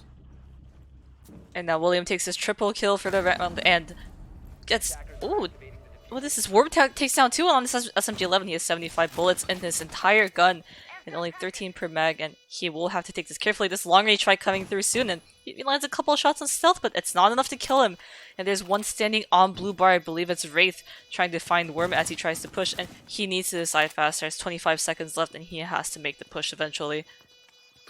It's going to be really hard for him to go, as there's only 20 seconds left and he has a lot of players to take out, but York will stand strong in their positions as Headless picks up the headshot through these long floor angles, using that F2 fire rate to just blast away any hopes that Miami had of closing out this game. We're going to see more rounds as York does not want to roll over in their grave, and they're trying to keep their playoffs hope alive. If you haven't been tuning in, this is the third map of this best of 3 in the quarterfinals, and the winner of this game will punch their ticket into the semifinals of CEA Open playoffs.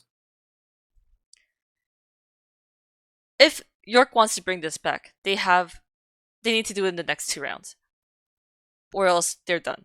They're completely done. Yeah, overtime round 3 or overtime game 3 would be really interesting to see, as that's sort of the highest stakes you can see at this level of competitive siege that we have going on in front of you. But we're going to see Miami get to return to the hookah lounge billiards room bomb site that they've been able to successfully defend thus far. They weren't able to get the repeat performance on Blue Bar Sunrise, as it is a very difficult site to win. And it was quite impressive the first time they went around because they were able to completely catch York off guard in their sort of use of the element of surprise in the pick of the tertiary bomb site as opposed to the primary or secondary. We're going to see a very similar setup coming out once again from Miami as they're going to try to expand their hold horizontally once again all over this second floor. Definitely, and we'll see if. Well, I think the last time York was overwhelmed by the amount of utility, like the C4s they were coming from, and the smoke canisters as well, and we'll see how York can adapt this time. It's actually interesting to see that they're not, once again, they're choosing not to reinforce that furthest left wall on the billiards wall. Like there's four walls right there, but I thought at first maybe the first time they just forgot that reinforcement, or maybe somebody reinforced incorrectly, but that does seem to just be solidly put into their strat, as maybe they just don't want to, they don't feel as if the angles opened up from that wall are quite dangerous enough to warrant any sort of extra utility on the reinforcements. As you know, you only get 10 reinforcements on defense, and how you allocate those can determine exactly how attackers have to push if they don't have any hard breachers. However, Zane has picked up the Habana, and that's one of the 3 hard breachers in this game, and he will be up top on the roof just waiting, cutting angles, cutting rotations, and most likely waiting for his teammate to get rid of those bandit batteries so he can do his job. Now, minute down the clock, and really, everyone's playing a little bit passive on Miami right now, just not trying to risk anything that could just punch them like a free ticket to the playoffs. But oh, Zane almost falling off the ledge. He's looking for some breaches that he can make. And shots coming through from below, and Supa has to run for his life all the way across billiards to Vase. And he will make it, which was probably a very scary path that he had to take. There was bullets flying everywhere. He was flashed. He was blinded. And there was bullets going whizzing right past his head. So we're actually seeing a really nice angle coming out as the wallbang from Stealth will connect, getting the opening frag for York. And once again, I'm going to talk about whoever's gotten the first pick every round has usually won it, but Audacity will instantly even up the score as Wraith falls, and that's the Nomad. I don't know how many air jabs were placed down, but that utility is quite precious in its ability to help cut off for post plants, as well as just cutting any sort of flanking ability that players such as Audacity and Worm want to be utilizing to take out attackers. As now the Nitro Cell will get stuck on the wall, but Audacity doesn't care, as he'll just use his gun to finish off Zane, as he's planted right next to the diffuser, just waiting for the rest of these York attackers to have to come to him. And that's the power of the defense. There's only 50 seconds left, and he's going to keep on trying to kill time over and over again as he's in a powerful position inside Aqua, or inside of Office, holding the diffuser, but he gets a little bit impatient, a little bit over aggressive, and just runs out and will be punished accordingly by Stealth. It's a 3v3 situation, but the Maestro is still on the board, providing that really strong post-plant utility, or not post-plant, plant denial utility, as well as the insanely good gun. But with an operator such as Stealth on the Capital still having these smoke grenades, it could create the unique ability to get a smoke plant off, and that's most likely what they're going to have to go towards quite aggressively, as there is only 15 seconds remaining. 15 seconds of, and this plant's going down by Stealth, and he does take a little bit of damage, but who is this? William takes down the other angle from base and takes down 2, and he's making it possible for York. Will he take the third? No, he will not, but the Jaeger now has to retake it. It's up to Worm, he'll take down 1. Where's the planter? He completes the plant, and he loses the fight to the Capital, he clutches it! I thought we were going to get to see another Jaeger clutch, but it wasn't Audacity this time. Worm wasn't quite able to get it done, but Stealth was, as he was able to just get right off that diffuser and get a little bit of a lucky hip fire, as I believe Worm was just going for the knife. I don't know exactly how many bullets he had left in his gun, but I guess with nerves flying everywhere, it was just a little bit difficult to keep his head level just enough to get that clutch off. We're actually seeing Worm have a heck of a game as he's leading his team with 11 kills, but Williams answering back with the 13 bomb coming out as he's trying to keep York's playoff dreams alive. This is the last round of regulation in this best of 3, as Miami is on match point. They're going to try to finish out their defense on Hookah Lounge Billiards and not force this to overtime if they have anything to say about it. But York's going to be responding right back and trying to get back in this game. Whoever wins this round will either force overtime or be punching their ticket into the semifinals. Both of these teams have to be just mentally drained right now. It's all about stamina at this point as well. 5-7, 7-5. Actually, no, let me change it. 12 rounds, 12 rounds, and this is on its 12th round right now, and people have to be tired. And that might have affected people's, like, that can, like, affect people's decision making as well. So we'll see who pulls it out until the end. Yeah, I know I'm tired. I've been casting, but it's not as mentally draining as playing, so I can only imagine what these players are going through right now, as best of threes can definitely start making you sort of second guess your judgment or start making poor decisions. Maybe swinging something you shouldn't, getting a little bit over aggressive, or maybe playing a little bit too scared or passive. It sort of depends on how the player's play style does really shine once the brain starts to turn off a little bit and instincts take over. And we see the same site going through hookah. A little change being they are bringing the maestro this time for actually no, they had the maestro this time, my bad. And same lineup actually, just we'll see who executes it faster and who has adapted during the past round. We're seeing a whole lot of bullet holes being opened up as Worm is really taking this Chinese New Year, Year of the Rat, to heart, as he's going to be holding these bullet holes waiting for any attackers unfortunate enough to roll up into Aqua and peek that door. They could be punished quite quickly to a quick and frustrating death at the hand of the Jaeger, but Stealth is already pushed up all the way inside Sunrise, and he's getting a whole lot of control from below as some shots are going to go out and breaking some barricades as Sophia's gun is going to ring out over towards Aqua and alert to the rest of the defenders his position. Really, Headless just working his way through, trying to find the defender who's currently playing behind Billy's bar, but has had no luck just yet, just barely missing. The smoke excerpt playing on the couches.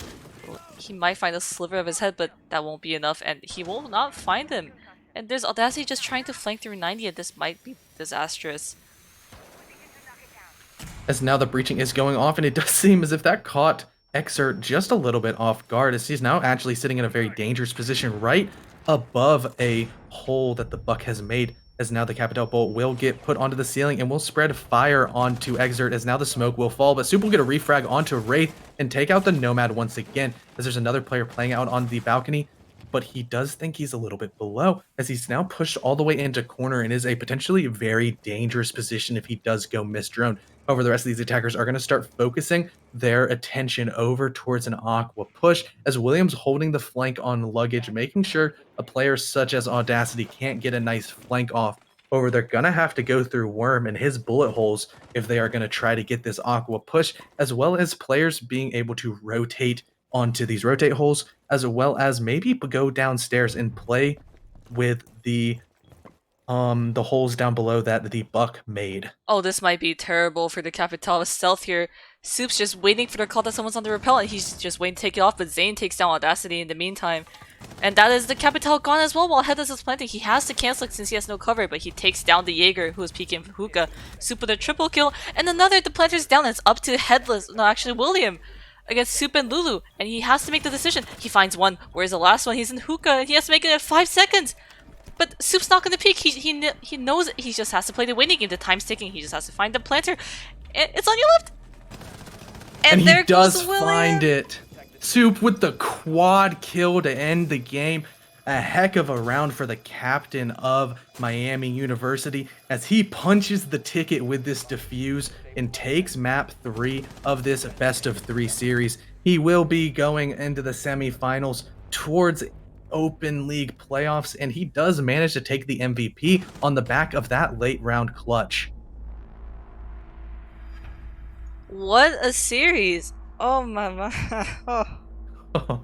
That was a great series. There was so much excitement, so many great rounds, so many clutches, so much high octane gameplay popping all over the place as we saw sort of the highest caliber of Siege that we see in our collegiate league on display for you guys sitting at home. Oh my.